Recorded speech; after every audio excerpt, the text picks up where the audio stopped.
সমন্বয়ক ছাত্ররা চাইতেছে যে আমরা সামনে কোরআন সুন্নাহ অনুযায়ী একটা দেশ চালায় দেখি, একটা টার্ম কমপক্ষে চালায় দেখি এরা কি আনতে পারে আল্লাহর কাছ থেকে। কারণ এরা দেশ চালাবে, শেষ রাত্রে উঠে আল্লাহর কাছে উলামায়ে কেরামরা মুনাজাত করে, হাত তুলে কান্দে, আল্লাহ তুমি আমার হাতে দাও, আমি উম্মতের কাছে দেই। বাদশাহ শাহজাহান রহমাতুল্লাহ আলাইহির কিসসার মতো।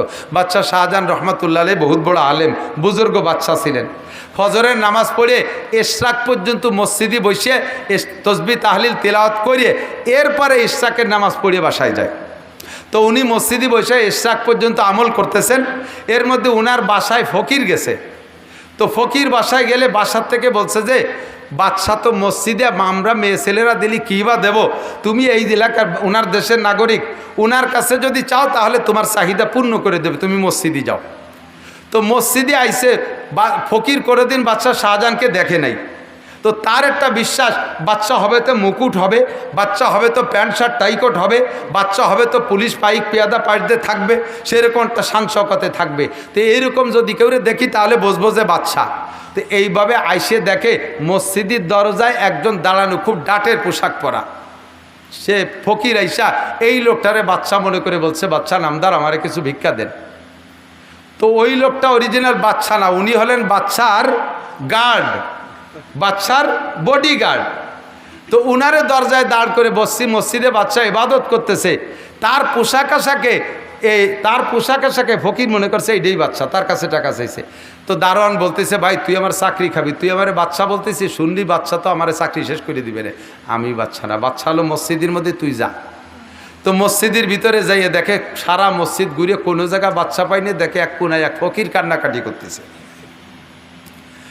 তখন এই ফকির আর ওই ফকিরের কাছে কিছু না চাইয়ে চলে আসছে।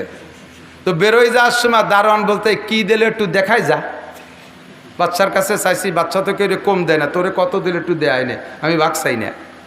তখন ফকির ওই দারোয়ান রে কয়, বেয়াদবি মোটে করবি না, বদমাশ মিথ্যেবাদী, এই মসজিদি বাচ্চা আসে কোন জায়গাতে রে, আমার চাইতে এক ফকির এক কোনায় বসে কান্নাকাটি করতেছে, তুই আমার ধোকা দিচ্ছিস, বদমাশ। ধমক দিলি।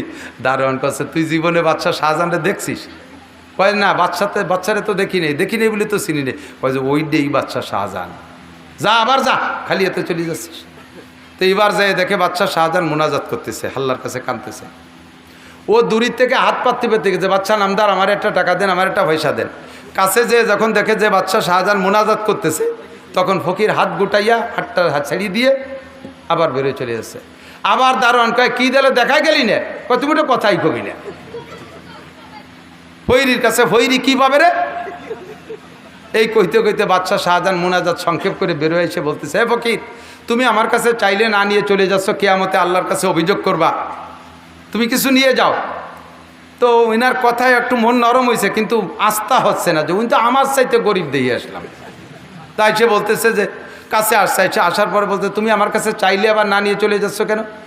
কয় যে চাইছি, তো ওই লোক বললো যে আপনি বাচ্চা তাই মনে করেছে, কিন্তু চাইছি, কিন্তু চাইয়ে দেখি যে আপনি আমার চাইতেও গরিব। আমি তো একটা পয়সা দিন এক হাত পাচ্ছি, আপনি আবার তো গেড়িও বুঝতেছে, হাত পাইতে বসে রয়েছেন, কার কাছে? দুই হাত পাইতে বসে রয়েছেন। আপনি তো আমার চাইতে অভাবী। তো যে লোকটা দুই হাত পাতা ফকির, সে এক হাত পাতা হইতে কি দেবে? এই জন্যই তাড়াতাড়ি আমার জান ইমান বাসায় আমি সাইডে চলে যাচ্ছি। তো বাদশাহ শাহজাহান বলতেছেন, আমি তোর সে গরিব, কথা সত্যি আমি বাদশাহ শাহজাহান, এবং আমি তোর সে গরিব, আমার কোনো সম্পদ নাই, আমার নিজস্ব কিছুই নাই। আল্লাহ পাক এই জাতির দায়িত্ব আমার কাছে দিয়েছে, আমি গভীর রাত্রে হাত তুলে মালিকের কাছে, ইশরাকের পরে হাত তুলে মালিকের কাছে, শাস্তের পরে হাত তুলে মালিকের কাছে, তাহাজ্জুদের পরে হাত তুলে মালিকের কাছ থেকে দুহাত ভরে চাই, আল্লাহ তুমি আমার হাত দুটো ভরে দাও, আমার এই জনগণকে যাতে আমি হাতে হাতে বন্টন করে দিতে পারি। আমি আল্লাহর কাছ থেকে চেয়ে আই না, তোদের হাতে হাতে বন্টন করি। আল্লাহ আমার হাত দুটো ভরে দিয়েছে, আর তার একটু তুই নিয়ে যা। বলেন না সুবহানাল্লাহ। তাহলে আমার কিছুই নাই, সব কিছুর মালিক কে? শাহানে জাহা সব হে তেরে দর কে সুয়ালি, ও দিল নেহি জু দিল হো তেরে ইয়াদ সে খালি। দুনিয়ার যত রাজা বাদশাহ, তার নিজস্ব করে সম্পদ নাই, সব সম্পদের মালিক কে? ওই মালিকের কাছ থেকে চাইয়ে এনে দিতে পারে যেই রাজা, আমরা তারে ভোট দেব। কথা কন ঠিক না? যে রাজা ওই মালিকের কাছে চায় না, নিজের ক্রেডিট দেখায়, আমি এটা করেছি, ওটা করেছি, সেটা করেছি, আরো করব, সামনেবার সুযোগ দেন, দেখেন কি করি, আসমান ভেঙে জমিনে নামাবো, লাঠির মধ্যে মুগুর ভরবো। যে নিজে সব করে, আমলিগ করুক আর বিএনপি করুক, যারা নিজেরা করে তাদের কাছে আমরা চাবো না। কথা বলেন ঠিক ঠিক না? যে আল্লাহর কাছ থেকে আমাদের চেয়ে এনে দেয়, এই পার্টির আমরা সামনে সমর্থন করব। ঠিক কি ঠিক না? সেই পার্টি আমাদের সামনে আল্লাহ যেন ব্যবস্থা করে দেয়, বলেন আমিন।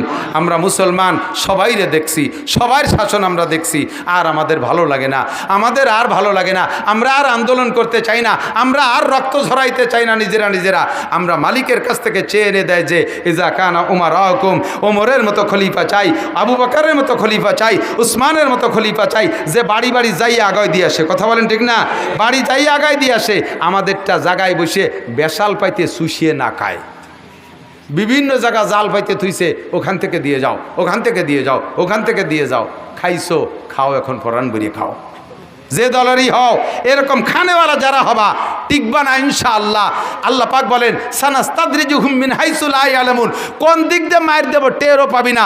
অস্ত্র তোর কাছে আছে, বিনা অস্ত্র আল্লাহর দিয়ে তোরে শুয়াই ফেলাই দেবো আমি আল্লাহ তাআলা। এই ক্ষমতা আল্লাহর আছে না নাই? কোন দিক দিয়ে মারবো টের পাবি না। সকলে সতর্ক হও, আমলিগের পরাজয় পতন দেখে বেশি ইত্রেও না। যারা আসো প্রত্যেকে শিক্ষা নাও এখান থেকে। এত বড় লম্বা টাইম এভাবে শাসন করার পরে তার যদি এমন পতন ঘটতে পারে, আর যে কেউকে আল্লাহ তাআলা মুহূর্তের ভিতরে বিনা অস্ত্রে ধুলাই দিতে পারে কি পারে না? ও যুবক, লুটতারাজ করো না, দুর্বল পাই এখন তাদের ঘর বাড়ি ভাঙো না, তাদের দোকানপাট লুটো না। তুমি একটু ধৈর্যের সাথে মানবতা দেখাও, যাতে তুমি তাহাজ্জুদ গুজার পার্টির সাথে তুমি ন্যায় নিষ্ঠার সাথে আল্লাহর পক্ষ থেকে ক্ষমতা পাও, আর জাতিকে সঠিকভাবে তুমি দায়িত্ব পালন করতে পারো, তাদের খেদমত। এই অপেক্ষা করো, লুটোপুটো করো না, মারামারি করো না, প্রতিশোধ তুমি হাতে নিও না। যদি কোনো বিষয়ের প্রতিশোধ তুমি হাতে নাও, তুমি কি প্রতিশোধ নিতে পারবা? আর প্রতিশোধ নেওয়াটা যদি নিজে না নিয়ে মালিকের কাছে ছেড়ে দাও, তোমার পর যে অন্যায় করা হয়েছে এর প্রতিশোধ এমন সুন্দরভাবে নেবে, তুমি তখন দেখে আনন্দ সে ও ভরপুর হয়ে যাবা। ও আল্লাহ, আমি তো এরকম পারতাম না। বাস্তব একটা ঘটনা শোনাই। হুসাইন আহমদ মাদানী, কষ্ট হয়ে যাচ্ছে না আপনাদের?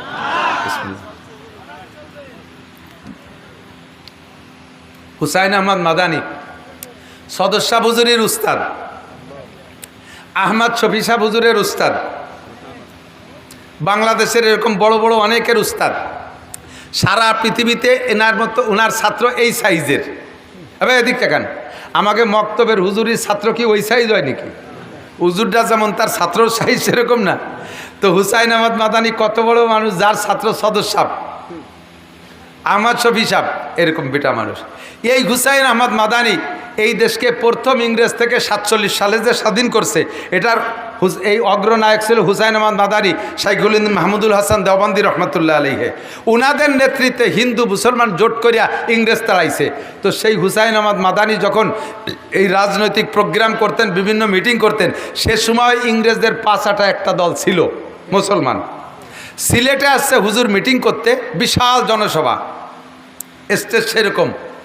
তো হুজুর স্টেজে বয়ান করতেছেন, তৎকালীন ইংরেজের 5-8 এক মস্তান নেতা, মুসলমানেরই সন্তান, হুজুরকে অপমান করার জন্য একটা পচা ডিম নিয়ে এরকম গদগদ করতে মুড়াতি হাঁটতে হাঁটতে যে স্টেজের সামনে যে হুজুরের বরাবর মেরে দিয়েছে। হুজুরের গায়ে লাগে নাই, পায়ের কাছে পড়ে ডিমটা পড়ে বাস্ট হইয়া, পচা ডিমে যে গন্ধ, দুনিয়ায় এত বড় দুর্গন্ধর কিছুতি নাই। স্টেজ যা গন্ধ হয়ে গেছে, সকলে কষ্ট পাইছে। মোটামুটি তাৎক্ষণিক পরিষ্কার করে হুজুর বয়ান চালাই গেছেন। কিন্তু হুজুর বললেন, ওই ছেলেটারে তোমরা একটা থাপ্পড় দাও। ও একটা ডিম মারছে না, ও আমার একটা ডিম মারছে, তার বিচারটা আমার পক্ষ থেকে করি, ওরে একটা থাপ্পড় মেরে দাও কেউ, তাহলে বিচারটা আমার পক্ষ থেকে হয়ে যাক। ও যতটুকু অন্যায় করছে তার বিচারে একটা থাপ্পড় পায়, একটা থাপ্পড় দাও। তো বড় নেতার ছেলে আর ইংরেজদের ক্ষমতাবান পুষ্যপুত্র, তার গায়ে কেউ থাপ্পড় দিতে সাহস পায় নাই। মুড়াইতে বেরোয় চলে গেছে। আমি নকশে হায়াত অথবা হুসাইন আহমদ মাদানীর আর একটা জীবনী, একটা বই আছে, তার থেকে পড়ছি। ওই ছেলেটা মুড়াইতে প্যান্ডেলের থেকে বেরোইয়া সাইডে যাইতে না যাইতে একটা চিৎকার মারলো, পেটের নাড়ি চিবে ধরে বসে পড়লো। লোকজন কাছে যাইতে 2 মিনিটের মধ্যে শেষ, মুখে পানি দেওয়ার সুযোগ হলো না। মাদানী রহমতুল্লাহ আলাইহি এইটা দেখে খবর পাইয়া সকলকে ভৎসনা দিচ্ছেন, ধমক দিচ্ছেন, তোমরাই সর্বনাশ করলে, ওই ছেলেটা অন্যায় করছে। আমি বললাম যে একটা থাপ্পড় দাও, থাপ্পড়টা যদি দিতে তাহলে বিচারটা আমার পক্ষ থেকে হয়ে যেত। এই বিচারটা তোমরা আমার পক্ষ থেকে কেউ করলে না, বিদায় বিচার আল্লাহর হাতে নিয়ে এনেছে। আর আল্লাহ পাকের ওয়াদা, মানে আদারি ওয়ালিয়ান ফাকাদ আযানতু বিল হারব, যে আমার ওলির সাথে বেয়াদবি করে আমি আল্লাহ তাআলা তার সাথে যুদ্ধ করি। আল্লাহর যুদ্ধ করতে অস্ত্র লাগে না। আল্লাহ তাআলা কোন শব্দতে যুদ্ধ করে ছেলেটারে শেষ করে দিল। তোমরা যদি থাপ্পড়টা দিতে তাহলে ছেলেটা মরতো না।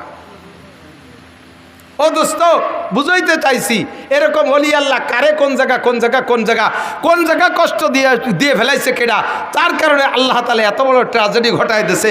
আমরাও যদি এমন কিছু না করি যাতে বিচারটা উল্টে চলে আসে, আমি যদি বিচার নিজে হাতে নেই তাহলে তেমন কিছু করতে পারবো না, একটা চড়ের পরিবর্তে একটা চড়।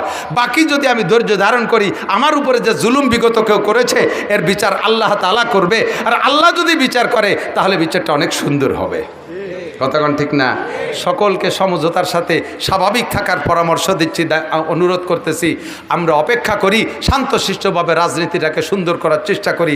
আমরা নেক রাজা এবং নেক নেতা, আল্লাহ রসুল যা বলেছে, যা কারা উমার রকম খেয়া রকম, নেতারা যদি ভালো হয়। 2 নম্বরে আগ্নিয়া হুকুম সুমহা হুকুম, সমাজের ধনীরা যদি হয় দানবীর, তারা যদি মসজিদ মাদ্রাসা এতিমখানা মাদ্রাসাগুলোর দিকে খেয়াল রাখে, মৌসুমি ফসলের থেকে যদি কিছু দিয়ে মাদ্রাসাগুলোকে উঠে নেয়, গরিবদেরকে খেয়াল রাখে।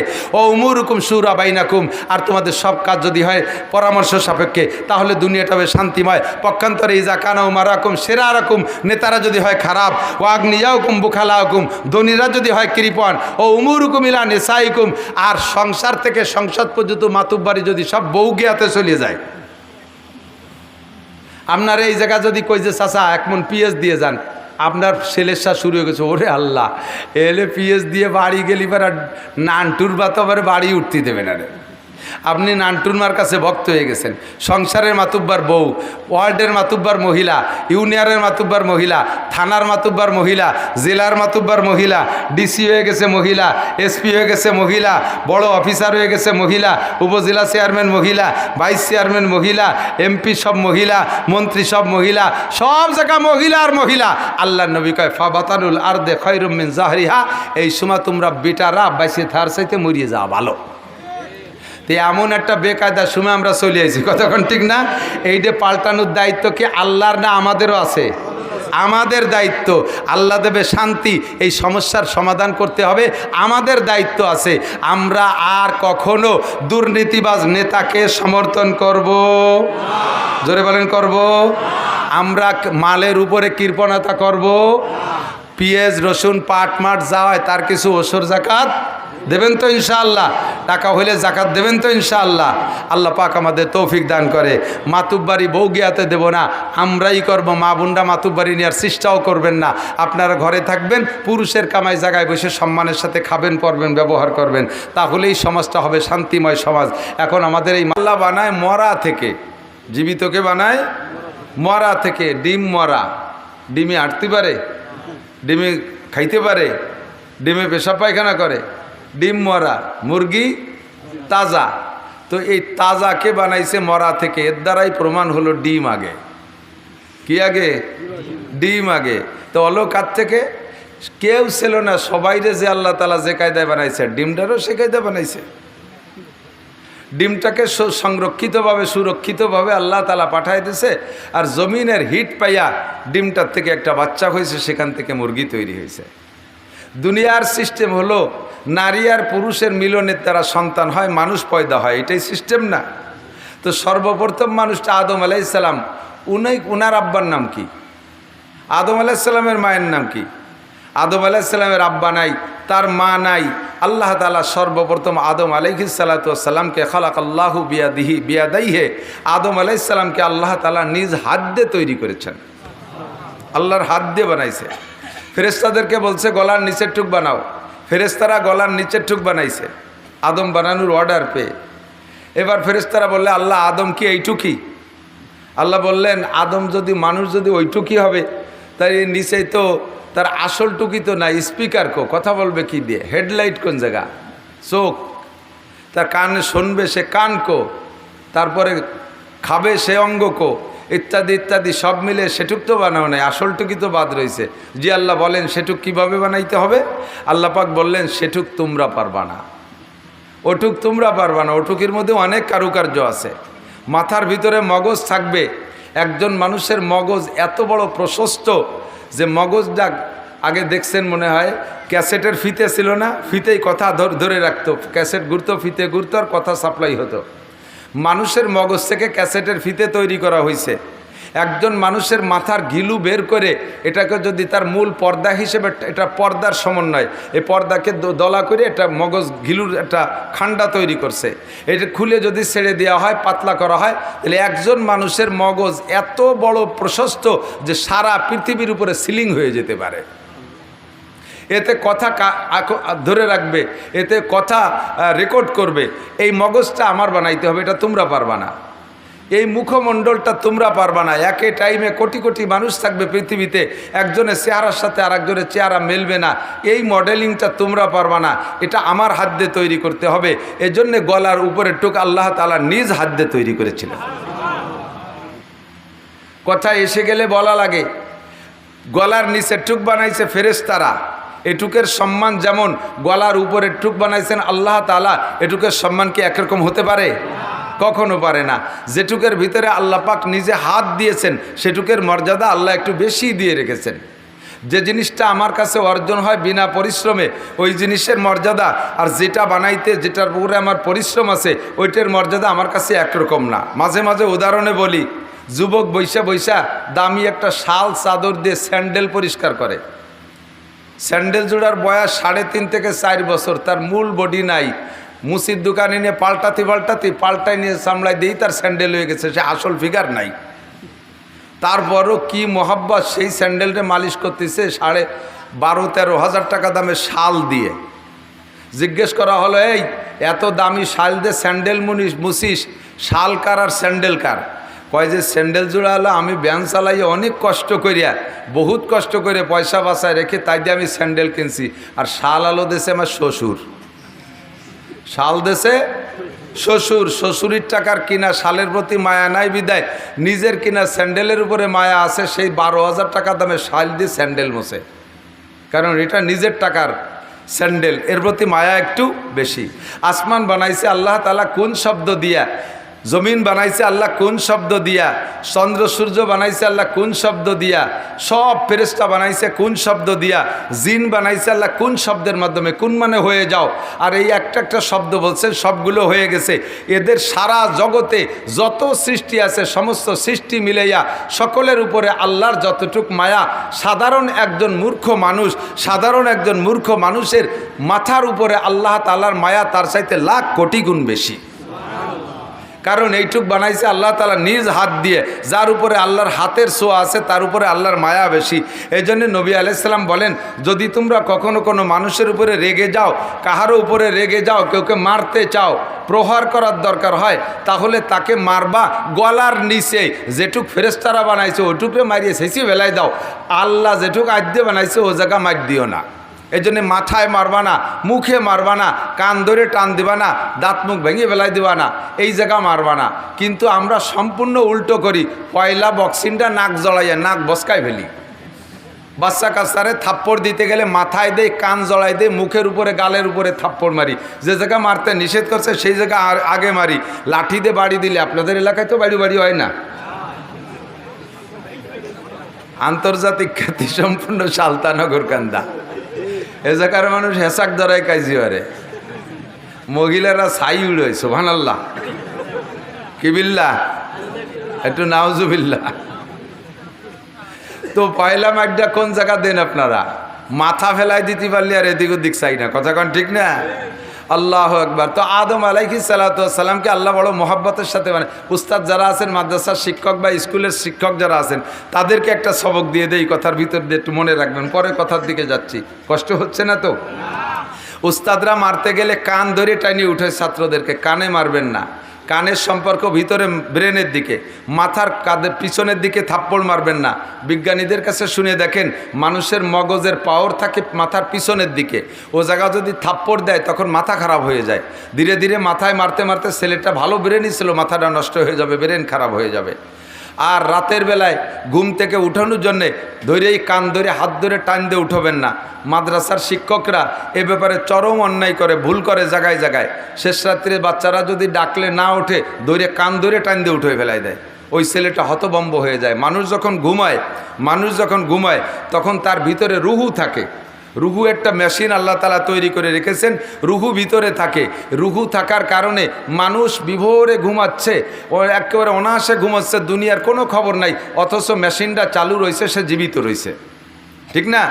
একজন মানুষের সাথে দুইটা জিনিস থাকলে মানুষটা মানুষও থাকে আর সাথে মানুষটার হুঁশ জ্ঞানও থাকে। সেটা হলো 1 নম্বরে রুহু, 2 নম্বরে নফস। রুহু আর নফস, নফসকে আমরা বাংলায় আত্মা বলি। এই রুহুটায় মানুষকে জীবিত রাখে আর আত্মাটায় মানুষকে হুঁশ রাখে। মানুষ যখন ঘুমোয় যায় তখন রুহু ভিতরে থাকার কারণে সে জীবিত থাকে। বাকি ঘুমানোর সাথে সাথে প্রত্যেকটা মানুষের আত্মা নফস ভিতরে থাকে না, ও সফর করে। এই সফর করতে করতে আমেরিকা চলে যায়, জাপান চলে যায়, ও ঘুরে ঘুরে বিশ্বের যেখানে যা দেখে ওখান থেকে রুহের উপরে ফোকাস করে, ওইটাই তার স্বপ্ন। ছেলেটা রয়েছে বিছানে ঘুমাইয়া, স্বপ্নে চলে গেছে আমেরিকা, জো বাইডেনের মাইয়ে বিয়ে করে ও জায়গা ঘর সংসার করে 4-5টা ছেলে মেয়ে হয়ে গেছে। লাইফ দিয়ে উঠে দেখে যে দাফাদাফি হতে হতে খেতা ছিঁড়ে ফেলেছে। ও ছেলে তো বিছানেই আছে, ওর বডি এখানে আছে, রুহু এখানে, ওর নফস আর আত্মা উড়িয়ে চলে গেছে আমেরিকা, যে এত কিছু করে তারপরে সকালে বেলা ওঠার আগে বাড়ি ফিরে আসছে।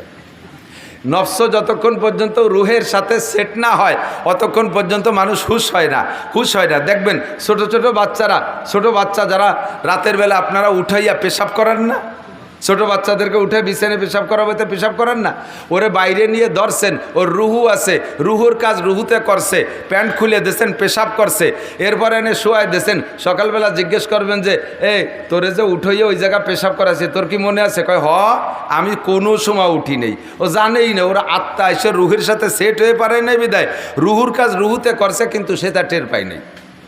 এ কথা থেকে আমি বলতে চাই, বাচ্চারা যখন ঘুমায় তখন তাদেরকে ঘুম থেকে উঠানোর জন্য আচানক হাত ধরে টান দিয়ে উঠবেন না, ঠ্যাং ধরে টান দিয়ে উঠবেন না, কান ধরে টান দিয়ে উঠবেন না, চুল ধরে টান দিয়ে উঠবেন না। ওর আত্মা এসে রুহের সাথে সেট হয়ে পারে না, তখন দেখবেন এরকম করে ঢালুমালু করে হতভম্ব হয়ে যায়, ও দিককানা হয়ে যায়, দিঘারা হয়ে যায়। দেখছেন না? এরকম দেখছেন না? মাদ্রাসার শিক্ষক গভীর রাত্রে ছেলেদেরকে উঠায়, ডেস্কের উপরে লাঠি দিয়ে ঠাস ঠাস করে বাড়ি মারে। রুহুতে এই বাড়িটা শুনে লাফ দিয়ে উঠে গেছে, নফস আইসে আত্মা আইসে ওর সাথে সেট হয়ে পারে না। ওই অবস্থায় ছেলেটা যাইয়া অনেক সময় পেশাবখানায় যে পেশাব করতে যে সে জায়গা ঘুমায়ও থাকে, ও জায়গা ঘুমাই রয়েছে, ওর আত্মা এসে সেট হয় নাই। এভাবে বারবার করতে করতে ওর ব্রেন খারাপ হয়ে যায়। তারপরে কেন আমি মাদ্রাসায় পড়বো না, আমার মাথায় ধরে না, পারি না, শেষ রাত্রি উঠে আমার ঘুম পড়ে না, ইত্যাদি করে ছেলেটা নষ্ট হয়ে যায়। এ ছেলেদেরকে উঠানোর পদ্ধতি সিদ্দিকা আয়েশা রাদিয়াল্লাহু তাআলা আনহার হাদিস থেকে নিয়ে আসছি। সিদ্দিকা আয়েশা বলেন, নবী আলাইহিস সালাতু ওয়াস সালাম আর আমি যখন রাত্রে এক রুমে ঘুমাইতাম, ছোট্ট রুম, আমরা একজনে উঠে, দুইজন যদি উঠে একজনে নামাজে দাঁড়াইতো রুমের ভিতরে, তাহলে আর একজনের গায়ে পা লাগতো, সিজদার ধাক্কা লাগতো, এত চাপা রুমের মধ্যে আমি আর হুজুর ঘুমাইতাম। হুজুরের সব স্ত্রীদের রুম এরকম ছিল। তো হুজুর গভীর রাত্রে উঠতেন, শেষ রাত্রে উঠে হুজুর অজু করতে যাওয়ার আগে আমাকে ডাকতেন। আয়েশাকে হুজুর অত্যন্ত ভালোবাসতেন। ভালোবাসার টানে আয়েশাকে পুরো আয়েশা না বলে আইস করে ডাকতেন। আইস মানে আরাম, মোহাব্বতের টানে হুজুর আইস করে ডাকতেন, ইয়া আইস করে ডাকতেন। আমি কানে শব্দ শুনতাম কিন্তু আমি সজাগ হতাম না, ছোট মানুষ ছিলাম, উড়ামুড়া। হুজুর বলছে না, খেয়াল করছেন নাকি জানি না, আয়েশা এত ছোটোবেলায় হুজুরের ঘরে স্ত্রী হিসেবে গেছেন যে অল্প বয়সের কারণে আয়েশা রুটি বানাবে বিদায় আটা সেনতে আটার মধ্যে হাত দিয়ে ওই অবস্থায় কাইতে ঘুমাই গেছে। সে আটা দিয়ে রুটিও বানায় নেই, সেনা টেনা শেষ, ওই অবস্থায় কাইতে ঘুমাই গেছে। আরও মজার বিষয় যে আটা হাতের মধ্যে রয়েছে, উনি ঘুমাই রয়েছে, ছাগলে আটাটুক খেয়ে গেছে, তাও টের পাইনি। ছোটদের ঘুমের যে অবস্থা। তো শেষ রাত্রি আমার ঘুমের প্রভাবে আমি এরকম ঘুমাই থাকতাম, হুজুর আমার ডাকতে উঠতাম না। বিশ্ব নবী রহমতে আলম, গোটা মানব জাতির উস্তাদ, সর্বক্ষেত্রের উস্তাদ, আমাকে হুজুর শেষ রাত্রে উঠাইতেন কিভাবে? অজু বানাইয়া আইসা আবারও ডাকতেন, তাও উঠতাম না। একটু হাতে যে পানি থাকতো অজুর পানি, আমার চোখের উপরে মুখের উপরে চটকা মারতেন। হালকা হালকা ঠান্ডা পানির প্রভাবে আমি অনেক দিন উঠে যেতাম। আবার কোনো দিন যদি এভাবে আমি না উঠতাম, তাহলে হুজুর আঙ্গুলে পানি নিয়ে আমার 2 চোখের কেনিতে 2 ফোঁটা পানি ছেড়ে দিতেন। হালকা হালকা করে মৃদু মৃদু করে আমার মাথা মালিশ করতেন আর ধীরে ধীরে ডাকতেন, ইয়া আইস কুমি বিইদনিল্লাহ, ও আয়েশা তুমি ওঠো, তুমি ওঠো, ওযু বানাও, নামাজ পড়ো, তাহাজ্জুদ পড়ো। আল্লাহ পাক রব্বুল আলামিন ডাকতেছেন, আলা মুস্তাগফিরিন ফাগফির আলা, আলা মুস্তারজিকিন ফাআরজুকা, আলা মুস্তাশফিন ফাওয়াফিয়া। কে আসো অভাবী আমার কাছে চাও, কে আসো গুনাহগার ক্ষমা চাও, কে আসো রুগী আমার কাছে শেফা চাও। ডাক্তাররা ওষুধ ছাড়া চিকিৎসা করতে পারে না, অপারেশন ছাড়া চিকিৎসা করতে পারে না। আমি শুধু কোন শব্দ বলবো তোমার অভাব চলে যাবে, আমি কোন শব্দ বলবো তুমি সুস্থ হয়ে যাবা, আমি তোমাকে রিজিকের ফয়সালা করব। ও আয়েশা আল্লাহ ডাকতেছে তুমি একটু ওঠো। এভাবে নবী আমাকে মিষ্টিভাবে ডেকে ডেকে উঠাইতেন। তো নবী আলাইহিস সালাতু ওয়াস সালাম হলো লাকাদ কানা লাকুম ফি রাসূলিল্লাহি উসওয়াতুন হাসানা। গোটা মানব জাতির মধ্যে বিশ্বনবী মুহাম্মদুর রাসূলুল্লাহ সাল্লাল্লাহু আলাইহি সাল্লামের মধ্যে, হুজুর আলাইহিস সালামের মধ্যে রয়েছে মানব জাতির উত্তম আদর্শ। ঘুম থেকে কিভাবে উঠাতে হবে মানুষকে সে শিক্ষা আমার নবী দিয়েছেন। ঠিক ঠিক না? আমরা বাচ্চাদেরকে এভাবে ঘুম থেকে উঠাবো, উস্তাদরা এভাবে ঘুম থেকে উঠাবো। সরে চলে আসছি বেশ খানিক দূর। যে কথা বলতে চাইছি, সমস্ত মানুষের মধ্যে সর্বপ্রথম মানুষটা কে? আদম আলাইহিস সালাম। একটু বলেন কে? গভীর বিশ্বাস রাখেন আমাদের আদি পিতার নাম কি? আদম আলাইহিস সালাম। ওনার আব্বা মানাই, ওনাকে আল্লাহ তাআলা নিজ হাতে বড় মহব্বতের সাথে বানাইছে, গলার উপরটুক মহব্বতের সাথে বানাইছে, যার কারণে গলার উপরের টুকের সাথে যে কেমন আচরণ করতে হবে তার দুইটা কথা আমি বললাম। এবার উনি ঘুমিয়ে আছেন জান্নাতের ভিতরে, জান্নাতের মধ্যে ঘুমিয়ে রয়েছে। ঘুমানোর আগে তো একা একা, কিছুক্ষণ একা একা, একা একা জীবিত মানুষটা ঘুরতেছে। ফেরেস্তারা ফেরেস্তাদের কায়দায়, হুররা হুরদের কায়দায়, তারপরে গেলমানরা গেলমানদের কায়দায়, প্রত্যেকে যার যার কায়দায় সেই ঘোরাফেরা করতেছে। ওনার সাথে তেমন কেউ কোনো সম্পর্ক করে না। মানুষের সাথেই না মানুষের সম্পর্ক, কথা বলেন ঠিক না? মানুষ ছাড়া অন্য প্রাণীর সাথে আপনার যত ভালোবাসা হোক, তার সাথে কি কোনো সামাজিকতা চলে? কিছুই চলে না। একা একা ভালো লাগতেছে না। এই ভালো না লাগার ভিতর দিয়ে উনি ঘুমিয়ে গেছে। দুপুরবেলা ঘুমিয়ে গেছে। ঘুমের পরে আসরের আগে ঘুম থেকে উঠছে, টাইম হিসেবে, জান্নাতের টাইম হিসেবে আসরের আগে ঘুমের থেকে উঠে দেখে বাম পাশে একটা মানুষ বসা, বাম পাশে একটা মানুষ বসা। মানুষটাকে আল্লাহ তাআলা এমন রূপসী বানাইছে, মানুষটা মহিলা, এই মহিলাটাকে আল্লাহ এমন রূপসী বানাইছে। আদম আলাইহিস সালাম উঠেই দেখে ফার্স্ট নজরে তার প্রতি মহব্বত তৈরি হয়ে গেছে, তার দিকে নজর চলে গেছে। বিশেষ বিশেষ কিছু অঙ্গের দিকে খাস নজর চলে যাচ্ছে, সেদিকে আকৃষ্ট হয়ে যাচ্ছে। আর মনের থেকে কেমন যেন টান আসছে যে তার সাথে একটু সাক্ষাৎ করি, তার গায়ে একটু হাত দেই, তার হাতটা একটু ধরি, এমন একটা আকর্ষণ তৈরি হয়ে উনি সেদিকে অগ্রসর হচ্ছেন। আল্লাহ পাক রব্বুল আলামিন জিবরিল আলাইহিস সালামকে পাঠায় দিয়েছে, জিবরাইল তুমি যে আদমকে বলো ওইটা তোমার ব্যবহার সামগ্রী, ওইটা তোমার বড় মহব্বতের, ওইটা তোমার চিরসঙ্গিনী, তবে তার সাথে তোমার শারীরিক দৈহিক সম্পর্ক করতে হলে তার একটা হক আছে, এই হকটা আদায় করতে হবে। বলেন জিবরিল আলাইহিস সালামকে পাঠাইছে। জিবরাইল যে আদম আলাইহিস সালামকে বলছেন এইটা তোমার ব্যবহারের জন্যই আল্লাহ তাআলা সৃষ্টি করেছে, তবে তার হক আছে, ওই হকটা আদায় না করা পর্যন্ত তার গায়ে হাত দেবা না। কয় তার কি হক? কয় তার ইজ্জতের একটা হক আছে, তার শরীরের একটা হক আছে, সেই হকটা আদায় করবা। কয় হক কি? কয় যে এই হক আদায় করতে হবে তোমাকে 10 বার বিশ্বনবী মুহাম্মদুর রাসূলুল্লাহ সাল্লাল্লাহু আলাইহি ওয়াসাল্লাম লাউলাহুমা খালাকাল আফলাকা খালিকুহা লাউলাহুমা খারাজাল ইনসানু মিন আদামি, যেই নবীটাকে না বানাইলে, যেই নবীকে বানানোর সিদ্ধান্ত আল্লাহ না নিলে তুমি আদমকে আল্লাহ বানাইতো না, তুমি আদমকে আল্লাহ তাআলা বানাইতেন না। সেই নবী মুহাম্মদুর রাসূলুল্লাহ সাল্লাল্লাহু আলাইহি ওয়াসাল্লাম তার নামে তুমি 10 বার দুরূদ শরীফ পড়লে এই মহিলার দেনমোহরের হক আদায় হয়ে যাবে। আদম আলাইহিস সালাতু ওয়াস সালাম 10 বার দুরূদ শরীফ পড়লেন, হযরত হাওয়া আলাইহিস সালামের দেনমোহরে, জান্নাতের মধ্যে তো টাকা পয়সার লেনদেনের দরকার নেই, 10 বার দেনমোহর দুরূদ শরীফ পড়ছেন আর দেনমোহর আদায় হয়ে গেছে। এরপরে তার সাথে তো স্বাভাবিক হয়ে গেলেন। এই মহিলাটাকে বানাইলেন কাত থেকে? আদম আলাইহিস সালাম হাওয়া আলাইহিস সালামের বাপও না, হাওয়া আলাইহিস সালামের মাও নাই। বানাইছেন কোন জায়গা? কুরআন শরীফে আছে মিন জিলাহিল আইসার, বাম পাশের হাড্ডি থেকে। আপনার বাম পাজোড়ে হাড় আছে না? কিসসা বহুত শুনেছেন, এসে গেছে, একটু বলে যাচ্ছি। আপনার দুই পাশের হাড় আছে, দেখবেন রিক্সার ছটার মতো আছে না? এরকম জীবনে তো গুনিয়ে দেওয়ার সুযোগ পাই নাই। মোটা যারা তারা তো হাতেই নাগল পায় না, আমার মতো শূন্য মানুষ আমি টের পাই, হাত দিলে চটাগুলো হাতে বাঁধে। তো ডাইন পাশের চাইতে বাম পাশে একখান চটা কম আছে। ওই একখান চটা খুলে নিয়ে হাওয়া আলাইহিস সালামকে বানাইছে। আল্লাহু আকবার। ওই চটাখানো জিন্দা না, ওই চটাখানো মরা। চটাখান কি? আদম আলাইহিসসালামরে বানাইছে আগুন পানি মাটি বাতাস দিয়ে, চারটে পদার্থে মরা, মরা থেকে আদম আলাইহিসসালামকে বানাইছে। আর সেই মরার ভিতরের একটা হাড়ও মরা, সেই মরা হাড়ের থেকে আদম হাওয়া আলাইহিসসালামকে বানাইছে এবং বাম পাশের থেকে নিয়ে বানাইছে। শরীরের অঙ্গ থেকে বানানোর কারণে আমার অঙ্গের প্রতি যেমন আমার একটা মহাব্বত আর ভালোবাসা আছে, আর একজনের অঙ্গের প্রতি এই ভালোবাসাটা আমার হয় না। আপনার হাত কেটে গেলে আমার কিচ্ছু আসে যায় না, আমার শরীরে একটু চামড়া খুলে গেলে আমার খুব কষ্ট হয়। এই জন্য শরীরের অঙ্গ থেকে বানাইছে যাতে স্বামী স্ত্রী দুইজনের ভিতরে আঙ্গিক সম্পর্কের মতো মহাব্বত আর ভালোবাসা পয়দা হয়। এরপরে সেখান থেকে আল্লাহ পাক রব্বুল আলামিন বলেন, মিন নাফসিন ওয়াহিদাতিন ওয়া খালাকা মিনহা যাওজাহা ওয়া বাত্তা মিনহুমা রিজালান কাসীরা ওয়া নিসা। এখান থেকে শুরু হয়ে গেল প্রোডাকশন। কি পরিমাণ বানাইছেন আল্লাহ! সেই আদম থেকে নিয়ে পর্যন্ত কত মানুষ চলে গেছে, এর সংখ্যা কাহারও কোনো বিশ্বকোষে লেখা নাই কত মানুষ দুনিয়ার থেকে চলে গেছে। আবার এখনও 800 কোটি মানুষ দুনিয়ায় আছে, আবার কত কোটি মানুষ দুনিয়ায় আসবে তার ঠিক নাই। আমরা মনে মনে ভাবি যে দুনিয়া মনে আর বেশি দিন থাকতেছে না, অল্প দিন পরে কিয়ামতে ধ্বংস হয়ে যাবে, তাও দেরি আছে। একেবারে কোরআন শরীফ শুয়ে আমি 100 বার কসম খেয়ে বলতে পারি, এখানে যারা বসা আছেন ছোট থেকে ছোট, বুড়ো থেকে বুড়ো, আমরা এই কয়জন আসল যে কিয়ামত, এই কিয়ামত আমরা দেখব না ইনশাআল্লাহ, অবশ্যই দেখব না। আমাদের সামনে কিয়ামত হবে না, কারণ কিয়ামত হওয়ার আগে যে সমস্ত কিস্সা কাহিনী সব বাকি রয়ে গেছে। বড় বড় 10টা ঘটনা বাকি রয়ে গেছে। এই সব ঘটনা ঘটে যাওয়ার পরে পূর্ব আকাশ থেকে পশ্চিম আকাশ থেকে সূর্য উদয় হবে, মাঝ আকাশ পর্যন্ত আসবে, আবার ওই সূর্যটা পশ্চিম আকাশে অস্ত যাবে।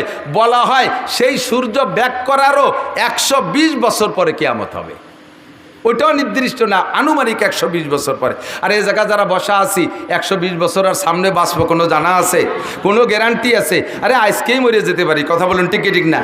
আর যারা ছোট থেকে ছোট 5-6 বছরে পোলা বানাইছে বসছে, অবশ্যই তার 120 বছরের জামানায় হায়াত পাবে না। কাজে আমি গ্যারান্টি দিয়ে বলতে পারি ওই কিয়ামত আমরা দেখব না। ও দোস্ত, এই কিয়ামত পর্যন্ত কোটি কোটি মানুষ হবে, সব মানুষের গোড়া একটা মানুষ আদম আলাইহিস সালাতু ওয়াস সালাম। ওই মানুষটা কলেজে পড়ে না, ওই মানুষটা বিশ্ববিদ্যালয়ে পড়ে না, ওই মানুষটা কোনো মাদ্রাসায় পড়ে না, দুনিয়ার কোনো মাদ্রাসায় পড়ে না, ওই মানুষটা কোনো দুনিয়ার সাধারণ মানুষ না। আল্লাহ পাক রব্বুল আলামিন সৃষ্টি করে গোটা মানব জাতির রূহকে এক জায়গা করে আদম আলাইহিস সালামকে বাছাই করে উনাকে নবুয়তি শিক্ষা দিয়া, আসমানি কিতাব শিক্ষা দিয়া, 104খানা আসমানি কিতাবের ইলম শিক্ষা দিয়া আল্লাহ তাআলা তাকে দুনিয়ায় পাঠিয়েছেন। বলি না সুবহানাল্লাহ। আমাদের আব্বাজির নাম আদম আলাইহিস সালাম। বলেন আব্বাজির নাম কি? আদম আলাইহিস সালাম। বান্দর আমাদের আব্বা না, ঠিক কি ঠিক না? বান্দর আমাদের আব্বা না। তো আমাদের আব্বা যে আদম আলাইহিস সালাতু ওয়াস সালাম থেকে শুরু হইয়া সর্বশেষ মানুষটা বিশ্বনবী মুহাম্মদুর রাসূলুল্লাহ, নবুয়তি সিরিয়ালে শেষ নবী মুহাম্মদুর রাসূলুল্লাহ। মুহাম্মদুর রাসূলুল্লাহর পরে আর কোনো নবী আসবে? জোর হলো না? নগরকান্দার থেকে শুরু হইতে হবে, সালতার থেকে শুরু হইতে হবে। ইনশাল্লাহ এই এলাকায় কোনো কাদিয়ানি ফিতনা থাকতে পারবে না, পারবে না। সমন্বয়ের বাংলাদেশ চলতেছে, সংশোধনের বাংলাদেশ চলতেছে, সংস্কারের বাংলাদেশ চলতেছে।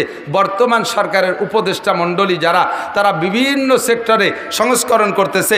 যেখানে যে ত্রুটি বিগতওয়ালারা করে রেখে গেছে, যে বিগতওয়ালারা করে রেখে গেছে সংবিধানের ভুল, সবগুলোকে সংস্করণ করে সাইজ করতেছে।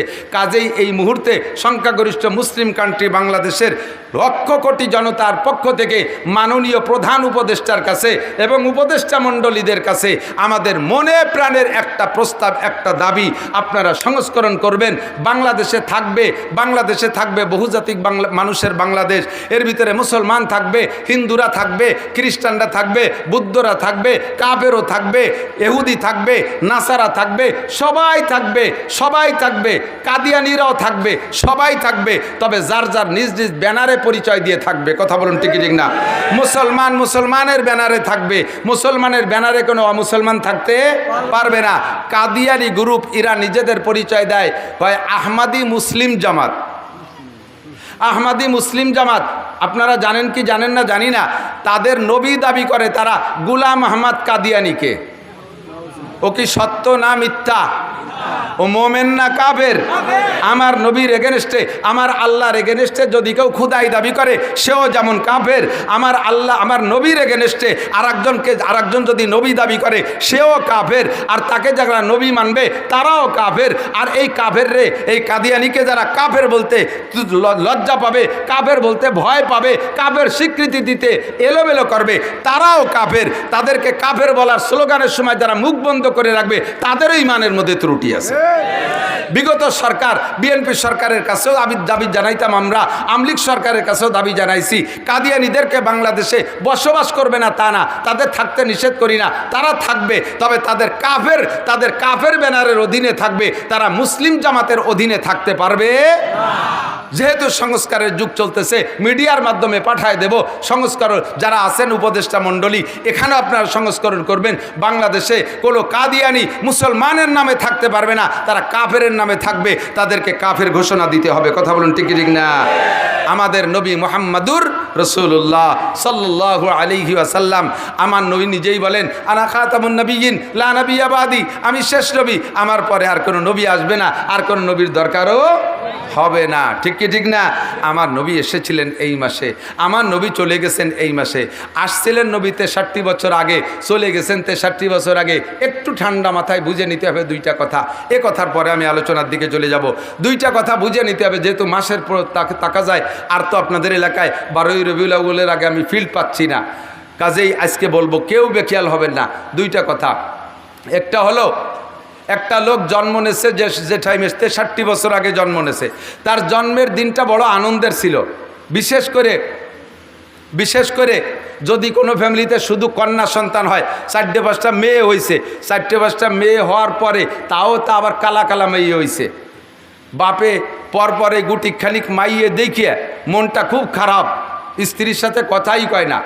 হঠাৎ করে শেষবার অতর্কিতভাবে আল্লাহ তাআলা আবার একটা বাচ্চা দিয়ে ফেলাইছে। এই বাচ্চাটা পুত্র সন্তান, এই বাচ্চাটা পুত্র সন্তান, চেহারাটা একেবারে উজ্জ্বল, চাঁদের মতো ফুটফুটে। এই 6টা মাইয়ে যে আগে কালা হয়েছে, তাদের পর যে অসন্তুষ্ট ছিল সব মুছে যাবে, সব ধুয়ে যাবে একটা নেককার এরকম সুদর্শন পুত্র সন্তান দেখে। ঠিক না? কত খুশি সে, খুশি তার বউ, খুশি পুরো তার বোনগুলো, তা কী বলা হয়, সে বাচ্চাটার বোনরা খুশি, বাড়ির সবাই খুশি। এই তার জন্মদিনে একটা মহা আনন্দ হয়েছে। তারপরের থেকে নিয়ে প্রত্যেক বছর তার জন্মদিন উপলক্ষে একটা কেক কাটাকাটিও বাঙালিরা করে থাকে। এটা যদিও কুপ্রথা, একটা আনন্দ করে থাকে। এভাবে চলছে তার জীবন ভরে।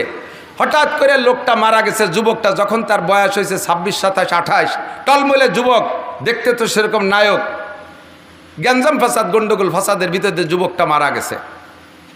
বলেন তো, তার এই 28 বছর পর্যন্ত তার মা বাপ যে পরিমাণ আনন্দ পেয়েছিল, স্বাদ পেয়েছিল, উপভোগ করছে আনন্দ, তার এই 27-28 বছরের সমস্ত আনন্দ আজকে ছেলেটা ওই যৌবনকালে, ভরা যৌবনে ছেলেটা মারা গেলে তার সারা জীবনের সমস্ত আনন্দকে শেষ করে দিছে না?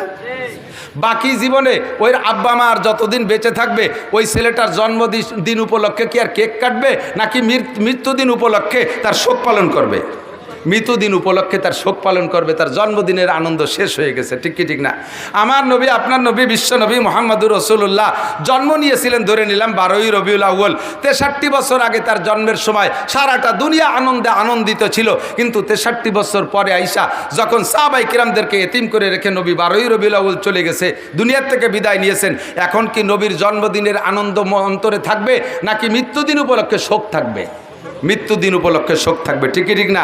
12ই রবিউল আউয়াল কাজেই সমস্ত মুসলমানদের আনন্দের দিন নয়, আনন্দের দিন চলে গেছে আগে, এটা আমাদের শোকের দিন। শোকের দিনটা আমরা শোক পালন করব। সেই শোকের পরিবর্তে ইহুদ নাসারারা কুচক্র করে আমাদের ভিতরে সেই দিনটাকে 12ই রবিউল আউয়াল এক শ্রেণী মানুষের মাধ্যমে নবীর জন্মদিবস উপলক্ষ তৈরি করে আমাদের শোককে অন্তর থেকে দূর করে দিয়ে সেটাকে আনন্দ উদযাপন করায়, ঈদে মিলাদুন্নবী হিসেবে আমাদেরকে দিয়ে উদযাপন করায়। এটা আমাদের নবীর সাথে বেয়াদবি ছাড়া আর কিছুই না। কাজেই 12ই রবিউল আউয়াল সামনে আসলে আমরা এই দিন দুরুদ পড়ব, বেশি নবীর সামনে দুরুদ ও সালাম পড়ব, আমরা সোয়াব রেসানি করব। ঠিক আছে না ইনশাআল্লাহ? ও দিনটা আমাদের আনন্দের দিন না, যুবকরা, ও দিনটা আমাদের শোকের দিন। তোমরা যারা যুব সমাজ আছো, যুব সমাজ বিভিন্ন প্রোগ্রাম করবা, এই দিনটা তোমরা নবী আলাইহিস সালাতু ওয়াস সালামের সামনে শোক দিবস পালন করবা। এই দিনটা তোমরা ইবাদত বন্দেগীর মধ্যে কাটানোর চেষ্টা করবা। এলাকার জনগণকে নিয়ে আমার নবী মুহাম্মদুর রাসূলুল্লাহ এ মাসে চলে গিয়ে আমাদেরকে শোকাক্রান্ত করেছেন। সেই মাসে আমরা একটা ধর্মীয় আলোচনা নিয়ে বসছি। এখন বাংলাদেশে যে অবস্থা, প্রেক্ষাপটটা সকলেই জানতেছেন। আমরা এক ধরনের আনন্দ উপলব্ধি করতেছি। সেটা হলো বিশেষ করে ওলামায়ে কেরামের দিক তাকান। আমরা দীর্ঘদিন পর্যন্ত শুধু এক সরকারকে আমি দোষ দেই না, কোনোদিন আমি একতরফা দোষ দেই না। সর্বকালে বিএনপির আমলও দেখেছি, এরশাদ সাহেবের আমলও দেখেছি, আওয়ামী লীগের আমলও দেখেছি। যে সরকার যখন তাকে উলামায়ে কেরাম বক্তারা মাঠে আইসে, সেই সরকারের একটু তেল মেরিয়ে কথা বলা লাগে, সেই সরকারের তেল মেরিয়ে কথা বলা লাগে, সেই সরকারের আনুগত্য নিয়ে কথা বলা লাগে, তাদের পরামর্শ নিয়ে কথা বলা লাগে। আল্লাহর রহমতে বর্তমানে এই সময়টা আমাদের চলতেছে উন্মুক্ত পরিবেশ। আমরা কোরআন সুন্নাহকে সামনে নিয়ে মানুষের দোষ ত্রুটি কী আছে এগুলো আমরা আলোচনা সমালোচনা করার অধিকার রাখি। আমাদের বাধা দেওয়ার আর কেউ নাই। কথা বলেন ঠিক ঠিক না? উন্মুক্ত পরিবেশে আমি আপনাদের কাছে জানতে চাই, এই পরিবেশটা আমরা কেন তৈরি করছি? যুবকদের চেষ্টায় ছাত্রদের আন্দোলনে আমরা সকলে সহযোগিতা কইরা একটা পরিবেশ তৈরি করেছি। এই পরিবেশটার উদ্দেশ্যই হলো আমরা বাংলাদেশে বড় অশান্তির মধ্যে ছিলাম, এখন আমরা শান্তিকামী বাঙালি, শান্তিকামী জাতি, আমরা কিভাবে শান্তি পেতে পারি এই শান্তির স্লোগান তুলেছি। কথা বলুন ঠিক ঠিক না? অফিসে আমাদের শান্তি ছিল না, থানায় আমাদের শান্তি ছিল না, সেটেলমেন্টে আমাদের শান্তি ছিল না, এসিল্যান্ডে আমাদের শান্তি ছিল না, দলিল লেখারও জায়গা আমাদের শান্তি নাই, এলজিডির মধ্যে আমাদের শান্তি নাই, এমপির কাছে আমাদের শান্তি নাই, চেয়ারম্যানের কাছে আমাদের শান্তি নাই, উপজেলায় যায় আমাদের শান্তি নাই, যে জায়গা যায় সে জায়গায় অশান্তি। অথচ তারা আমাদের সাথে, তারা আমাদেরকে মাঠে নামাইছে বিশাল শান্তির স্লোগান দিয়ে। প্রত্যেকটা নির্বাচন, মেম্বার বলেন, চেয়ারম্যান বলেন, উপজেলা বলেন, এমপি বলেন, সকলে একটা নির্বাচনের সময় স্লোগান দেয় না? স্লোগান আমরাই তো দেই, নেতারা সামনে থাকে, তাদের তেল মারার জন্য আমরা স্লোগান দেই, বোতল ভাইকে দিলে ভোট, শান্তি পাবে দেশের লোক। ঠিক ঠিক না? আমি নাম কই না, কারণ কার নাম কব আবার কোন নামে মিশে যাবে, সে আবার কোন জায়গায় দাঁড়ায় রয়েছে, হুজুর আসো। আমার আবার অ্যাটাক করে নাকি তা আল্লাহ জানে। আর এমনি তো বাড়ি এলো গোপালগঞ্জ, মহাবিপদ নিয়ে ঘুরতেছি। এমন খালি নাম পরিচয় দিতে, গোপালগঞ্জ পরিচয় দিতে আপাতত ভয় লাগতেছে। তো দোস্ত, শান্তির স্লোগান যারা দেশে তাদের পিছনে আমরাই তো নাচছি। ঠিক ঠিক না? অমুক ভাইকে দিলে ভোট, শান্তি পাবে দেশের লোক। এইভাবে কয়েকটা নির্বাচন চলে গেছে, তাদেরকে আমরা শান্তির লোভে তাদের পিছনে ঘুরে ঘুরে স্লোগান দিছি। এখন দেখি আমরা স্লোগান দিয়ে আমরা যার যার কায়দায় সেই জায়গায় আছি, যাদের ভোট দিলি শান্তি পাবো তারাই অশান্তিতে, মহা অশান্তিতে। রমজান আসার আগেই তারা সব এতেকাফে বসে গেছে, বলি না? সেই সমস্ত বাঘা বাঘা নেতাকে যদি বলতো ইমাম সাহেব, মসজিদের ইমাম সাহেব, রমজান মাসে স্যার এবার তো রমজানে এতেকাফ করার লোক পাচ্ছি না, আপনি মন্ত্রী মহোদয় একটু এতেকাফে বসেন 10 দিন, আপনি উপজেলা চেয়ারম্যান একটু 10 দিনের জন্য এতেকাফে বসেন, আপনি ইউনিয়ন চেয়ারম্যান যদি 10 দিনের জন্য একটু এতেকাফে বসেন, এতেকাফের কেউরে পাচ্ছি না, এটা সুন্নাতে মুআক্কাদা কিফায়া, যদি ছুটে যায় তাহলে তো সবাই গুনাহগার হব। আপনি গণপ্রতিনিধি, জনপ্রতিনিধি, নেতা, এটা আপনার উপরে দায়িত্ব, আগে এতেকাফে বসেন। তাহলে এই কথা বলার সাথে সাথে ইমাম সাহেবের চাকরি থাকবে না। ইমাম সাহেব ননসেন্স, তোমার কোনো কমন সেন্স নেই, তুমি আমাকে বলো এতেকাফ করতে, আমি যদি 10 দিন মসজিদে এতেকাফে বসে থাকি তাহলে আমার উম্মতের কি উপায় হবে?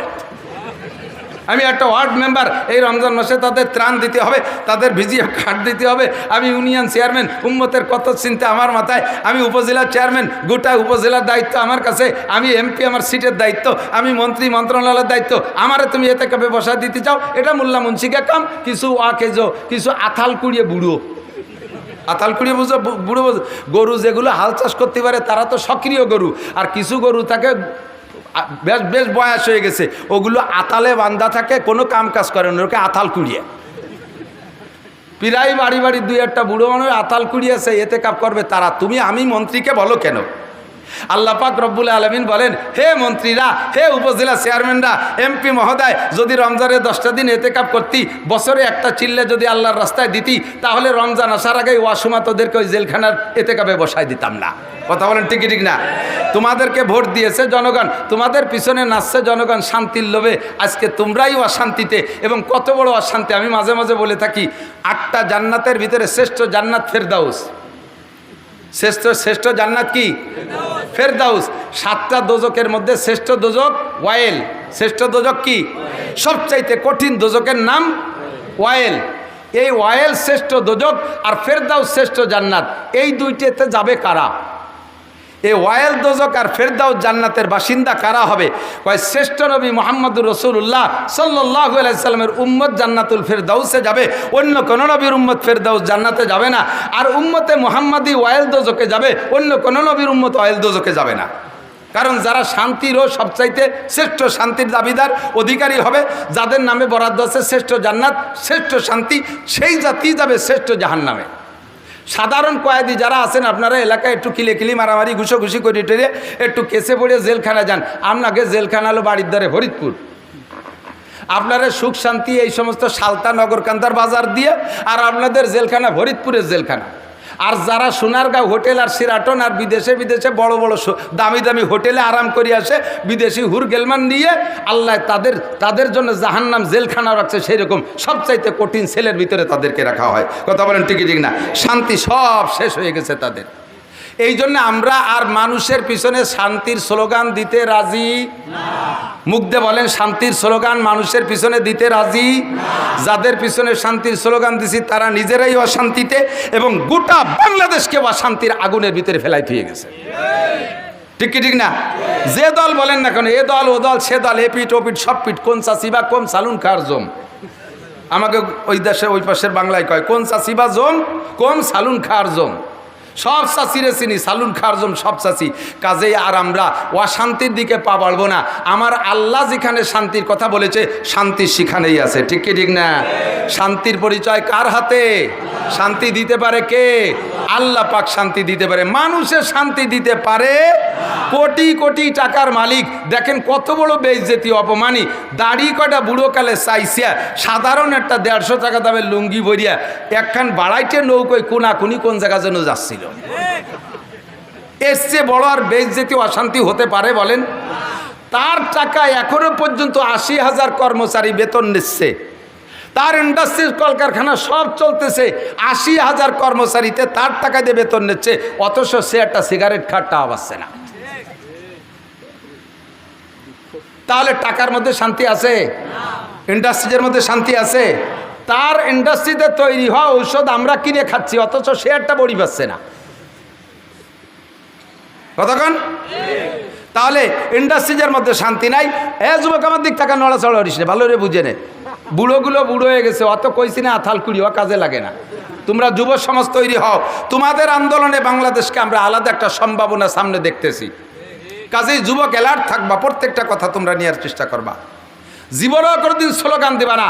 মানব রচিত আদর্শের ভিতরে, মানব রচিত মতবাদের ভিতরে কখনো আসল আদর্শ হতে পারে না, শান্তি থাকতে পারে না। শান্তি যদি পাইতে হয় তাহলে 2টা মার্কায় ভোট। আমার সেই পুরনো আবার নতুন করে আমি শুরু করছি, শান্তি যদি পাইতে চাও 2টা মার্কায় ভোট দাও। মার্কা কয়টা? জোর হলো না?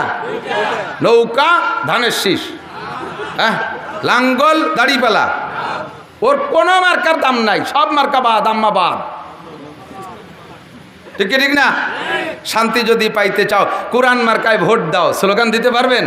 শান্তি যদি পাইতে চাও, আরো জোরে যুবকরা গলা ফাটাও, শান্তি যদি পাইতে চাও 2 নম্বর মার্কা হাদিস। শান্তি যদি পাইতে চাও, শান্তি যদি পাইতে চাও, কোরআন আছে যেখানে, হাদিস আছে যেখানে, উলামায়ে কেরাম যেখানে, নারায়ে তাকবীর, এছাড়া বিকল্প কোথাও শান্তি নাই। ঠিক না? প্রমাণ করে দেখাই দিতে পারি, চোখে আঙ্গুল দিয়ে দেখেন। 20 বছর পর্যন্ত আফগানিস্তানরা যুদ্ধ করছে রাশিয়ার সাথে। রাশিয়ালারা মৌলবীকে কাছে, তালেবানকে কাছে মাইটার খাইয়ে গটি কম্বল গুছাই চলে গেছে।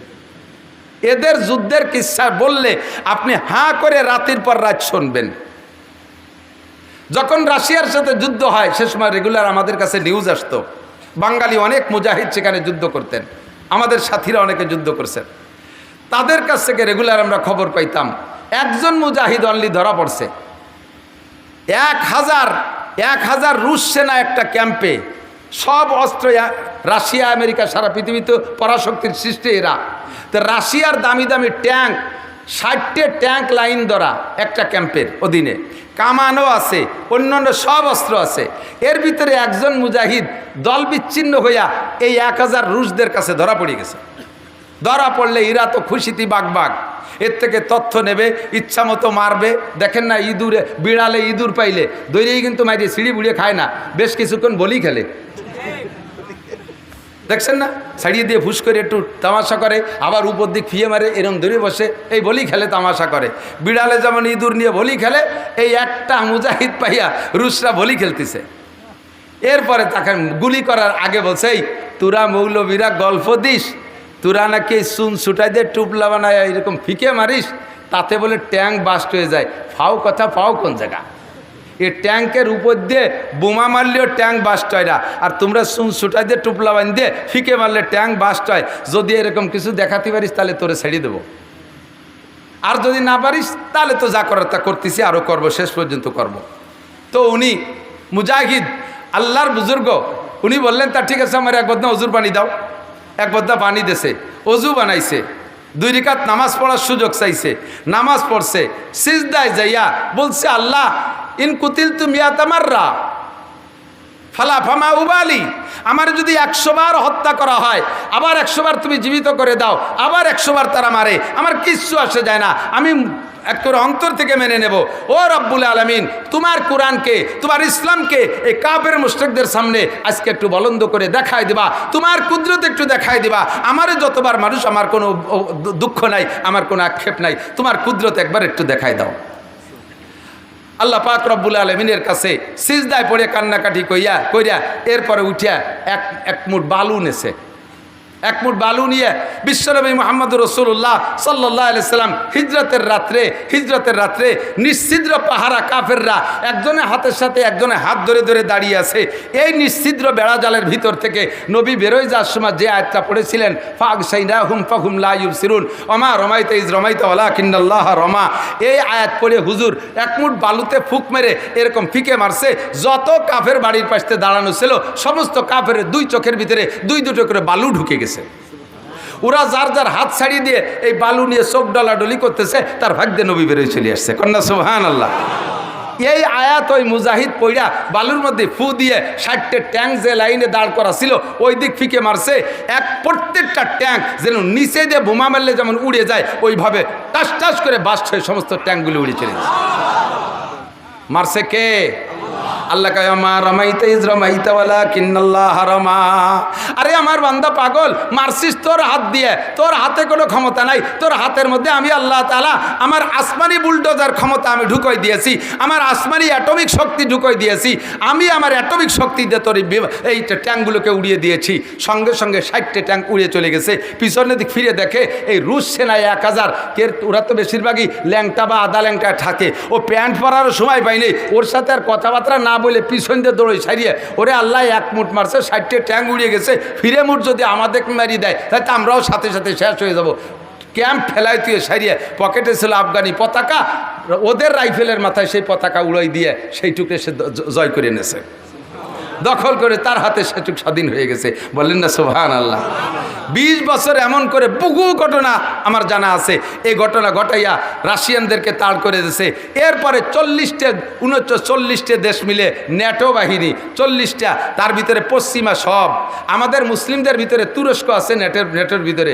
এই মধ্যপ্রাচ্যের ভিতরে শক্তিশালী, নিজ হাতে অস্ত্র তৈরি করতে পারে যারা, তার ভিতরে অন্যতম হলো তুরস্ক।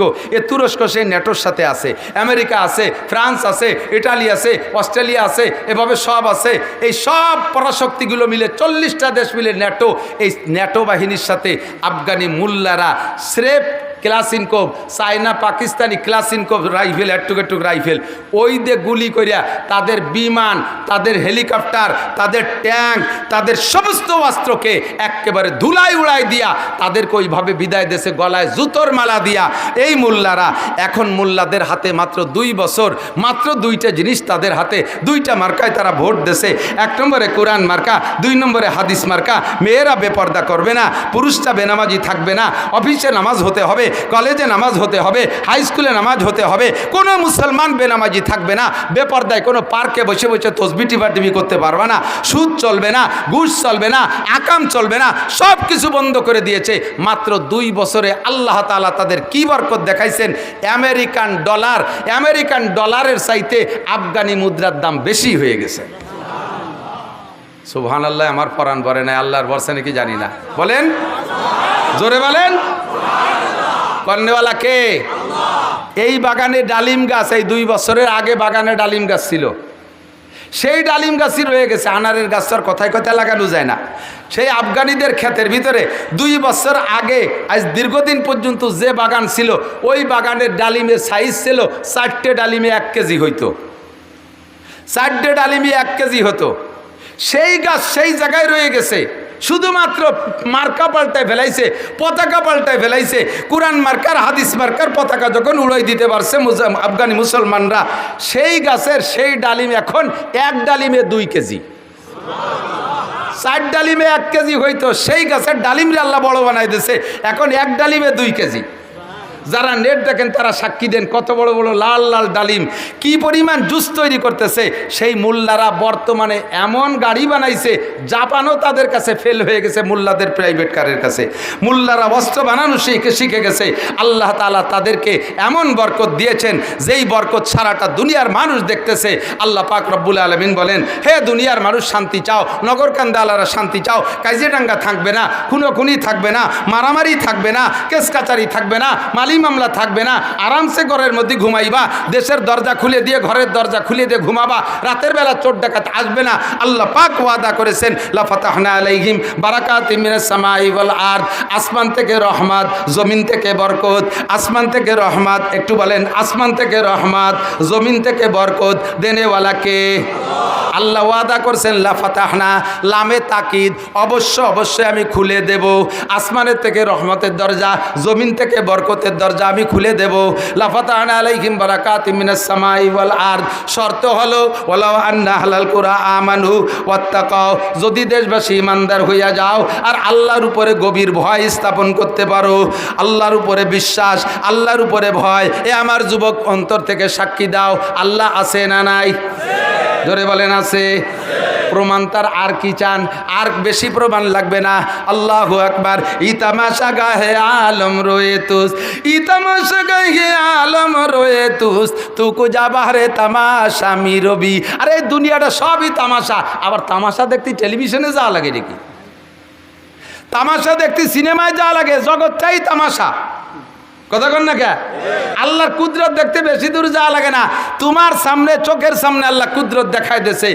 বিগত সরকারের হাতে সরকারি পাওয়ার, বোঝেন? আমলিগ বিএনপি এক সাইডে সকলকে শিক্ষা দেওয়ার জন্য বলছে, কথা মনে রাখবেন। ফাতাবিরু ইয়া উলিল আবসার, আল্লাহ পাকের স্বভাব।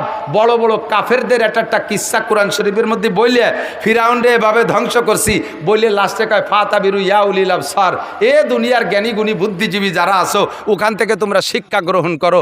দোয়া পড়ি, কারেন্ট চলে যা দোয়া, ইন্না লিল্লাহি ওয়া ইন্না ইলাইহি রাজিউন। পায়ে হেঁটে এই ঘোড়া রুটের উপরে শুধু জরুরি সামান নেছে। তরবারি প্রত্যেকের কাছে একখান না, তরবারি প্রত্যেকের কাছে একখান না, টোটাল বাহিনী মিলে 2-3 খান তরবারি। এই নিয়ে লড়তে গেছে কাদের সাথে? আবু জাহেলের বাহিনীর সাথে। 1000 সৈনিক এবং বাছাই করা, সে হলো সৌদি আরবের গভর্নর। মুসলমানদের সাথে লড়তে আসতেছে, বেদায় সেনাবাহিনীর ভিতরে একেবারে বাছাই করা সৈন্য শক্তিশালী যেগুলো, তাই নিয়ে আসছে। প্রত্যেকের হাতে তৎকালীন সর্বশ্রেষ্ঠ শক্তিশালী শক্ত তরবারি, প্রত্যেকের পাছার নিচে একটা করে ঘোড়া, মাল বহন করার জন্য উট আলাদা। এইভাবে এসে লড়তে আসছে। বেশিক্ষণ টিকতে পারে নাই, 2-5 দিন 10 দিনও না, মাত্র 1 দিনের কিছুক্ষণ টাইমের ভিতরে 313 জন মুসলমানের 3 খান তরবারির সামনে তারা ধরাশায়ী হইয়া একেবারে 70 জন জায়গায় জাহান্নামী, 70 জন অ্যারেস্ট হয়ে গেছে, বাকিরা পলায় চলে গেছে, সমস্ত মাল ফেলায় দিয়ে গেছে, পরনের কাপড়টা পর্যন্ত পরে যেতে পারে নাই। ফাতাবিরু ইয়া উলিল আবসার, এ কাম করতে পারে কে? নিরস্ত্র যে থাকে, অস্ত্র যার কম থাকে, তার পক্ষে আল্লাহ থাকে। যদি আমি ভুল করি তাহলে আমার পক্ষে আল্লাহ থাকবে না। সরকারের সাথে সরকারি পাওয়ার, সরকারের সাথে সেনাবাহিনী, সরকারের সাথে বিডিআর, সরকারের পক্ষে র্যাব, সরকারের সাথে পুলিশ, সরকারের সাথে আনসার, সব কিছু নিরস্ত্র যুবকদের ধাক্কায় স্লোগানে সরকার সব কিছু ছেড়ে দিয়ে চলে গেল। সরকার সব কিছু ছেড়ে দিয়ে চলে গেল। এ জায়গা কার কুদরত? কার কুদরত? এই কুদরত পাইয়া তোমরা বেশি ইত্রেইও না, লাফাইও না। বেশি এই কুদরত, আল্লাহর কুদরত দেখাই দিয়েছে। এখন ক্ষমতা পেয়ে যদি তোমরা আবার তাদের চাইতে বেশি বাড়াবাড়ি করো, আল্লাহ তাআলা কান ধরে আবার তাদেরকে এনে তোমাদেরকে তাদের হাতে মার খাওয়াইতে পারে। কথা বলেন ঠিক ঠিক না? বেশি বেয়াদবি উশৃঙ্খলা করলে আল্লাহ তাআলা এক দল দিয়ে আর এক দলের সাইজ করে। আল্লাহ তাআলা নিজেই কখনো যুদ্ধই অস্ত্র নিয়ে আসে না যুদ্ধ করতে। আল্লাহ পাক রব্বুল আলামিন তার কুদরতে যুদ্ধ করায় বিনা অস্ত্রে। দেখেন এত বড় সরকারকে কিভাবে আল্লাহ তাআলা পতন ঘটায় দিয়েছে। ফাতাবিরু ইয়া উলিল আবসার। বলতে চাইছে ওই কথাটাই, শান্তি দেয় কে? অশান্তি কে দেয়? তো শান্তি যদি পাইতে চাও, এক নম্বরে আল্লাহকে ঈমান দাও। আল্লাহ আছে না নাই? আল্লাহর কুদরত দেখতেছেন, চোখের সামনে দেখা যাচ্ছে কি যাচ্ছে না? আল্লাহ পাক আছে, বিশ্বাস রাখো। 2 নম্বরে আল্লাহকে ভয় করো। যুবক আল্লাহকে ভয় করো, বুড়ো আল্লাহকে ভয় পান, আরে সবাই আল্লাহকে ভয় পান। ভয় পার আরবি শব্দ হলো তাকওয়া। কি শব্দ? কোরআনের শব্দ তাকওয়া। কোরআন শরীফে যে বিষয়টা আল্লাহ তাআলা বেশি ইম্পর্টেন্ট মনে করেছেন, সেই বিষয়টাকে আল্লাহ তাআলা আলোচনা বেশি করেছেন। ইবাদতের ভিতরে শ্রেষ্ঠ ইবাদত নামাজ। এর জন্য নামাজের আলোচনা হয়েছে 82 বার। কতবার? 82 বার। জাকাতের পরিমাণ কম, জাকাত দাতার পরিমাণ কম, এজন্য জাকাতের আলোচনা এর চেয়ে কম হয়েছে। হজ কর্নেওয়ালার সংখ্যা আরও কম, এই জন্য হজের আলোচনা আরও কম হয়েছে। তো যে বিষয়টা বেশি ইম্পর্টেন্ট ওইটার আলোচনা আল্লাহ তাআলা বেশি করেছেন। এমন করে কোরআন শরীফের ভিতরে তাকওয়া শব্দের আলোচনা আছে 62 বার। কতবার? তাকওয়া আছে 62 বার। তাকওয়াটা অত্যন্ত জরুরি।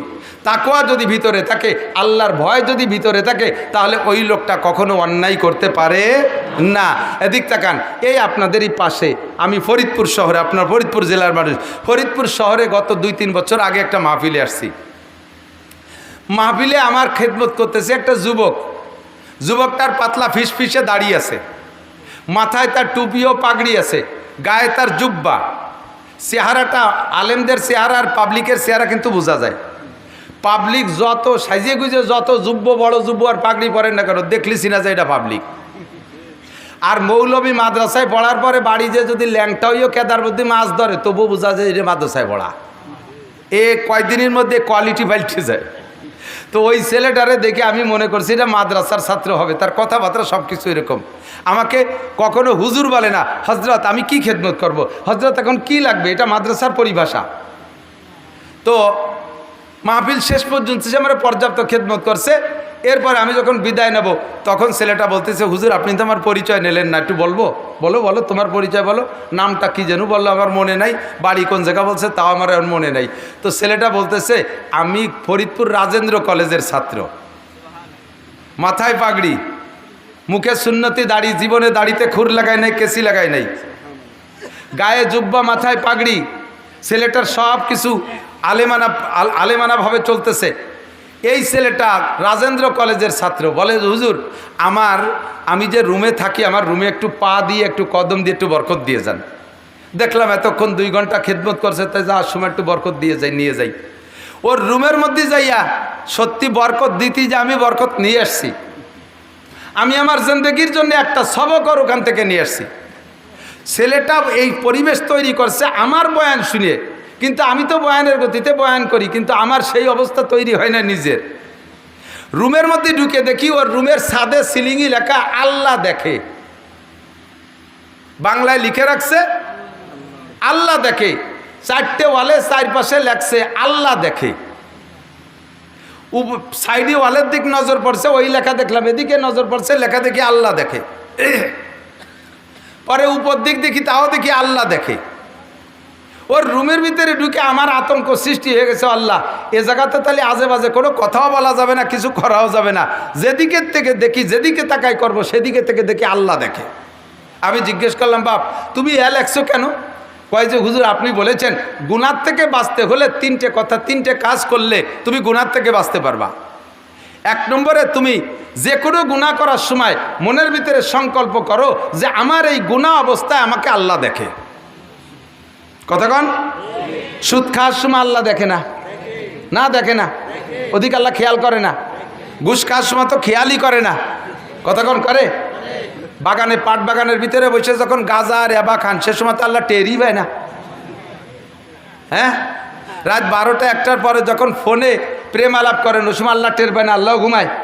লা তাখুযুহু সিনাতুন ওয়ালা নাওম, আমার আল্লাহর ঘুমও নাই, আমার আল্লাহর তন্দ্রাও নাই। কথা বলেন ঠিক ঠিক না? আমার আল্লাহর ঘুমও নাই, তন্দ্রাও নাই। আমার আল্লাহ দেখে কি দেখে না? ও যুবক, তোমার আল্লাহ দেখে কি দেখে না? তুমি সুন্দরবনে যে জঙ্গলের ভিতরে প্রেমিকাকে নিয়ে গল্প করো ওটা আল্লাহ দেখে? তুমি ওই সরোয়ার্দী উদ্যানে যাইয়া বিভিন্ন পার্কে বসে বসে বসে গল্প করো কলেজের সাথী বন্ধুদেরকে নিয়ে, বান্ধবীদেরকে নিয়ে, ওই হালাতটা আল্লাহ দেখে কি দেখে না? মদ গাঁজা যখন খাও তখন আল্লাহ, বিড়ি সিগারেট যখন খাই তখন আল্লাহ, মিথ্যে কথা যখন বলি তখন আল্লাহ, কথা কন না দেখে, জোরে বলেন আল্লাহ দেখে। দোকান লুট করব যখন তখন আল্লাহ, পরের মাল চুরি করব কেড়ে আনবো তখন আল্লাহ। এই সংকল্পটা যদি ভিতরে থাকে যে আমি এই কাজ করতেছি, এই অবস্থায় আমার আল্লাহ দেখে। আরে দুনিয়া আব্বার সামনে আমি এই কাজ করতে সাহস পাই না, পুলিশের সামনে করতে সাহস পাই না, নেতার সামনে করতে সাহস পাই না, জজের সামনে করতে সাহস পাই না, দুনিয়ার মানুষের সামনে করতে সাহস পাই না, আর প্রত্যেকটা কাজ আমার আল্লাহ দেখে। তাহলে আমি এই কাজটা কিভাবে করতে পারি? এই সংকল্পটা যদি ভিতরে আসে গুনার থেকে ফেরবেন। ছেলেটা বলে হুজুর আপনি যেদিন বলছেন যে এই সংকল্প, তারপরে দেখলাম যে একা একা সংকল্প আসে না, আমি একা রুমের মধ্যে থাকি, একা রুমের ভিতরে একটা যুবক ছেলে থাকলে নানান রঙের অন্যায় করা যায়, বিভিন্ন প্রকারের গুনাহ সে একা একা বসে করতে পারে। তখন আমি গুনাহ যখন করি সংকল্পটা তৈরি করা আমার কঠিন হয়ে যায়, বিদায় আমি সব জায়গায় লিখে রাখছি যে আমি যেদিক থেকে গুনাহ করব চোখের সামনে লেখাটা পড়বে আল্লাহ দেখে, চোখের সামনে লেখাটা পড়বে আল্লাহ দেখে। আর আমার আল্লাহ যখন দেখে তখন আমি অন্যায় করতে পারবো। এই আল্লাহ দেখে ভয়টা অন্তরে তৈরি করা। 2 নম্বর কথা 3টে আমি বলে যাই, আবারও স্মরণ করাই দিই, মনে রাখবেন কথা 3টে স্মরণ করাই দিই। সেটা হলো 2 নম্বরটা হলো কিরামান কাতিবিনা ইয়ালামুনা মা তাফআলুন। তুমি যে কাজ যে অবস্থায় যেখানে থেকে করো না কেন, সম্মানিত ফেরেশতা কাঁধে বসে লেখে। কথা কন, কোরআনের কথা সত্য না মিথ্যা? 2 জন ফেরেশতার নামই কিরামান কাতিবিন। আমরা পাবলিকরা মনে করি ডান কাদের ফেরেশতার নাম কিরামান আর বাম কাদের নাম কাতিবিন, না, 2 জনের নামই হলো কিরামান কাতিবিন। কাতিবিন মানে বহুত লেখক, কিরামান মানে সম্মানী। প্রত্যেকের কাঁধে ফেরেশতা আছে, সমস্ত ফেরেশতাদেরকে সম্মিলিতভাবে বলা হয় কিরামান কাতিবিন ইয়ালামুনা মা তাফআলুন। তুমি যে কাজ করো তা তারা জানে, তুমি যা বলো তা তারা শোনে। আল্লাহ কয় মা ইয়ালফিজু মিন কাউলিন ইল্লা লাদাইহি রাকিবুন আতীদ। এ যুবক যুবতী, আবাল বৃদ্ধ বনিতা, রাজনীতি করো, গল্প করো, যা কিছু করো না কেন, সমস্ত কথা মুখ থেকে বেরোনোর সঙ্গে সঙ্গে কে শোনে? সঙ্গে সঙ্গে ওই ফেরেশতারা ওইটা লিখে ফেলে। চার দোকানে বসে বসে গল্প, আপনাদের এদিক তো নাই, চার দোকানে তো লোকজন বসে না তেমন, চা খেয়েই তো চলে আসে, কথা কন না কে? চায়ের দোকানগুলো হয়েছে মিনি সংসদ ভবন, ওখানে বসে যা আলোচনা করে সেই অনুযায়ী। একদিন শেখ হাসিনা দেশ চালাইছে, এর আগে খালেদা চালাইছে, এখনো এখান থেকে যা বুদ্ধি দেবেন তাই দিয়ে ইউনুস কাকা দেশ চালাবে, তাই নাকি? তোমার এই ভাও কথা ও পদ্মা পার হয়ে উবার যায় না, ঘন্টার পর ঘন্টা যত ভাও কথা, আজে বাজে কথা, সাথে সাথে কইতে কইতে কইতে কইতে গিবাত শিকায়তের মধ্যে চলে যায়, আছে না? গিবাত, আরে মিয়া টের পাচ্ছেন না, শুনতে শুনতে কান তেলছা হয়ে গেছে বলে লক্ষ্য করে শুনতেছেন না। আবার একটু মন থেকে একটু শোনেন গিবাত সম্পর্কে। গিবাত হলো, গিবাত কাকে বলে? আমি মৌলানা নাসির একটা অন্যায় করেছি, এই অন্যায়টা আপনি জানেন, তেমন আর কেউ জানে না, বা 2-1 জন জানে। যেই 2-1 জন জানেন, ওই 2-1 জন না জানা মানুষের ভিতরে আমার এই দোষটাই আলোচনা করার নাম হলো গিবাত। আপনি আরেকজনের কাছে বলবেন আমারে খাটো করার জন্য, ব্যঙ্গ করার জন্য, আমার সমাজে তিরস্কৃত করার জন্য আরেকজনের কাছে বলবেন, এর নামই গীবত। আর আমি করি নাই এমন কিছু আমার নামে তৈরি করে বলার নাম হলো অপবাদ। আর অপবাদটা গীবতের চাইতে মারাত্মক। আর গীবতটা কতটুকু অপরাধ? গীবত হলো আপনি যদি গীবত করেন, আল গীবত আসাদ্দু মিনাজ জিনা। প্রথম কথা হলো, আরে এমন শোভা বিটিকে শোনার দরকার ছিল রে, ইন্না লিল্লাহি ওয়া ইন্না ইলাইহি রাজিউন। কারণ এই কাজে বিটিরা বড় মাহের, বিটিরা গীবতের আল্লামাতুল গীবত। আর চার দোকানের মুরব্বীরাও এই গীবতের আল্লামা। বসে বসে দুনিয়ার ভাও কথা কইতে কইতে কইতে কইতে গীবত তো কয়, লাস্টে অপবাদও করে। নামাজের চাইতো দামি গুনাহ ছেড়ে দেওয়া, নামাজ পড়া সহজ, কিন্তু গুনাহ ছাড়া বড় কঠিন। এই গুনার আলোচনাটা একটু করি, সবচেয়ে বড় মারাত্মক। হাতে ধরে নিজে ইচ্ছাকৃতভাবে লস করতেছি। যেমন কিছুদিন আগে মাওলানা হাবিবুল্লাহ মাহমুদ কাসেমি একটা পোস্ট দিয়েছিল ফেসবুকে, খুব দারুণ একটা কথা।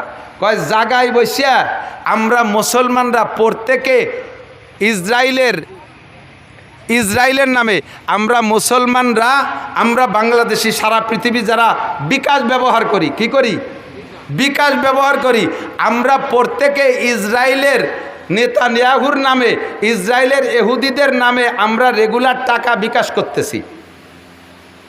অথচ ইসরায়েলিরা আমাদের শত্রু, তাদের ধ্বংস কামনা করি, তাদের নামে আমরা নিয়মিত টাকা পাঠাইতেছি বিকাশের মাধ্যমে। কোনভাবে পাঠাচ্ছে জানি না, কারণ উনি বুঝাই দিলেন, কয় যে বিকাশ যত আছে না, বিকাশে লেনদেন, এই বিকাশে টাকা পাঠানোর ভিতর দিয়ে 1020 টাকা কেটে নেয় না, এই 20 টাকার একটা অংশ টাকা ইসরায়েলের ফান্ডে জমা হয়। এই বিকাশের পরিচালক হলো ইসরায়েলিরা, এর আবিষ্কারক তারা। একটা ইনকাম এই 20 টাকার থেকে 1% সে জায়গায় চলে যায়। আপনার ইচ্ছায় অনিচ্ছায় যত টাকা বিকাশে লেনদেন করবেন ওর থেকে 1% সে জায়গায় চলে যাচ্ছে। কাজেই আমরা বিকাশে লেনদেন করি মানে আমরা অনায়াসে বিকাশে ইসরায়েলির নামে টাকা পাঠাই দিচ্ছি। সেম আমরা যখন বসে খোঁজ গল্প করি তখন নিরিবিলি অনায়াসে হাসি আনন্দের ভিতর দিয়া, মজার ভিতর দিয়ে আমার আমল নামার বস্তা থেকে এক গাদি নেকি যেই লোকটা সম্পর্কে গীবত করতেছি তার নামে আমি অনায়াসে গোপনে পাঠাই দিচ্ছি। পরিষ্কার হাদিসে আসছে, আপনি যার গীবত করবেন ওর যে বিষয়টা আপনি আলোচনা করতেছেন, ধরেন একলা লোক জিনা করছে, এটা আপনি জানেন, ওইটা নিয়ে আপনি আলোচনা করতেছেন। ওই লোকটা জিনা করে যে গুনাহ কামাই করছিল, ওই জিনার গুনাহটা আপনার আমল নামায় চলে আসবে।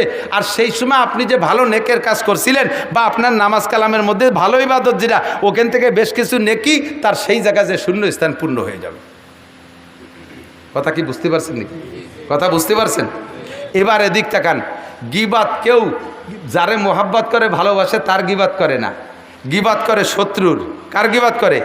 শত্রুর গীবত করে। বর্তমানে বিএনপি আলারা আমলিগালাকে গীবত করতেছে না?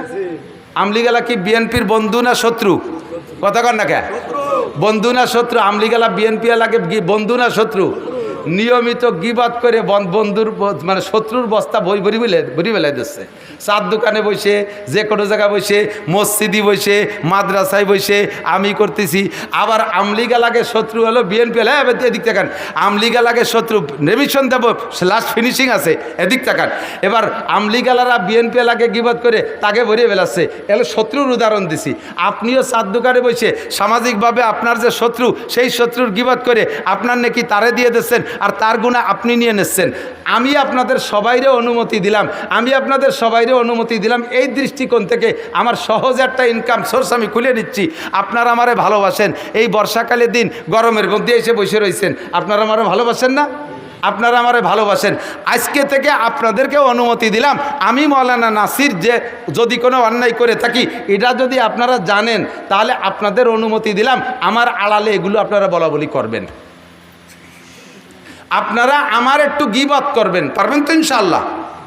কথা কয় না রে আল্লাহ? আমি গীবত করার অনুমতি দিছি, করবেন তো ইনশাআল্লাহ? কা করবেন না? আপনারা আমারে ভালোবাসেন, উপকারটুকু আমারে করেন। আমার গীবত করলে আমার গুনাহটা আপনার কাছে চলে যাবে, ওইন থেকে কিছু নেকি এসে আমার আমল নামায় ঢুকে পড়বে। তাহলে আমার একটা লাভ হলো, আপনি আমার বন্ধু হিসেবে ভালোবাসেন, এই উপকারটা আমারে করেন। আমারে করেন না, আমার এই উপকারটা করবেন না। আব্বারে ভালোবাসেন, আব্বার গীবত করেন না। আব্বারে গীবত করলে আব্বার গুনাহটা আপনার কাছে আসতো, আপনার নাকি আব্বার আমল নামা যাইতো, আব্বা আপনার পরম বন্ধু, তার উপকার হইতো। মার গীবত করলে মার উপকার হয়, ভাইয়ের গীবত করলে ভাইয়ের উপকার হয়। এদের গীবত তেমন একটা করি না, গীবত করি যে আমার পরম শত্রু, তার গীবত করে আমার নেকিটা তারে দিয়ে দিচ্ছি, তার গুনাহগুলো আমি নিয়ে দিচ্ছি। এবং বলা গীবত এমনই একটা স্বাদের জিনিস, এ বলতেও ভালো লাগে, শুনতেও ভালো লাগে। দেখবেন আমি যদি গীবত শুরু করে দিই, কদ্দূর যে যদি থামিয়ে যাই, আপনি যে শেষের টুক তো করলি না, তারপরে কি হলো তা তো করলি না। এবার কয় তাহলে গীবত করবো না? হ্যাঁ, গীবত করা জায়েজ কার কার বলে দেই, এবং কোনো কোনো জায়গা গীবত করা ফরজ। জালেম শাসক ইসলাম বিদ্বেষী শাসক, ধর্মদ্রোহী শাসক যদি হয়, এই শাসকের এগেনস্টে জাতিকে অ্যালার্ট করার জন্য, সতর্ক করার জন্য, তার খপ্পরে না পড়ার জন্য এবং তার থেকে বিমুখ হইয়া ন্যায় নীতিবান দিনদার শাসকের তামান্নায় আশায় এই জালেম শাসকের গীবত করা জায়েজ, বরঞ্চ এই মুহূর্তে গীবত করা জরুরি।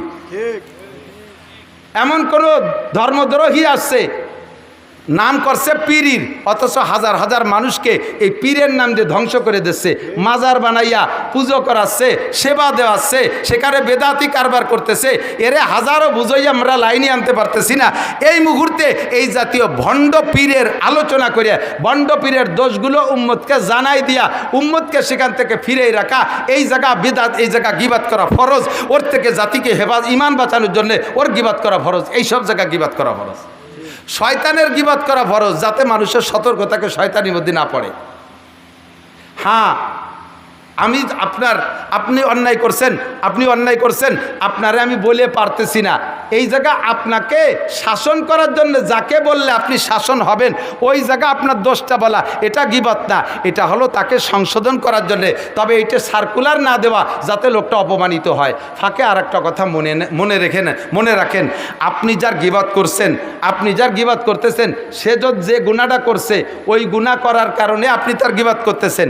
এবার লোকটা যদি তওবা করে ফেলে, লোকটা যদি গুনার থেকে, যে গুনার গীবত আপনি করতেছেন, ওই লোকটা যদি আড়ালে তওবা করে ফেলে, আল্লাহ যদি তার তওবা কবুল করে ফেলে, তাহলে এরপরে আপনি তার সম্পর্কে গীবত করে যাচ্ছেন। আপনি মনে রাখবেন পরিষ্কার সহিহ হাদিসের কথা, যতদিন পর্যন্ত আপনার মরণের আগ পর্যন্ত আল্লাহ তাআলা আপনাকে দিয়ে ওই গুনাহ করাইয়া, ওর চাইতে বেশি অপমান করাইয়া তারপরে আপনাকে দুনিয়ার থেকে নেবে। ফাতাবিরু ইয়া উলিল আবসার, সাবধান, সতর্ক দোস্ত, সময়টা নষ্ট করে ফেলতেছি ঘন্টার পর ঘন্টা। আল্লাহর ভয় যদি অন্তরে থাকতো তাহলে আমি সময় অপচয় করতাম না, আমি নামাজ ছাড়তে পারতাম না, রোজা ছাড়তে পারতাম না। আল্লাহর ভয় অন্তরে নাই বিদায় দাড়ি কাটি, আল্লাহর ভয় অন্তরে নাই বিদায় আমি সুদ খাই, আল্লাহর ভয় অন্তরে নাই বিদায় আমি ঘুষ খাই, আল্লাহর ভয় অন্তরে নাই বিদায় আমি পরের মাথায় বাড়ি মারি, আমি পরের মাল ডাকাতি করে ছিনতাই করে নিয়ে আসি, পরের দোকান পাট লুটে পুটে নিয়ে আসি, পরের ক্ষেতের ফসল নিয়ে আসি, জাগা জমি দখল করি, জিনা করি, ব্যভিচার করি। সব কিছুর মূলে হলো, একমাত্র মূল হলো তাকওয়া না থাকা, খোদার ভয় অন্তরে না থাকা। আল্লাহ পাক রব্বুল আলামিন বলেন, দুনিয়ায় যদি শান্তি পাইতে চাও মার্কা দুইটা বেছে নাও, 1 নম্বরে কোরআন মার্কায় ভোট দাও, 2 নম্বরে হাদিস মার্কায় ভোট দাও। মূল নীতি দুইটা, 1 নম্বরে আল্লাহকে বিশ্বাস করো, 2 নম্বরে আল্লাহকে ভয় করো।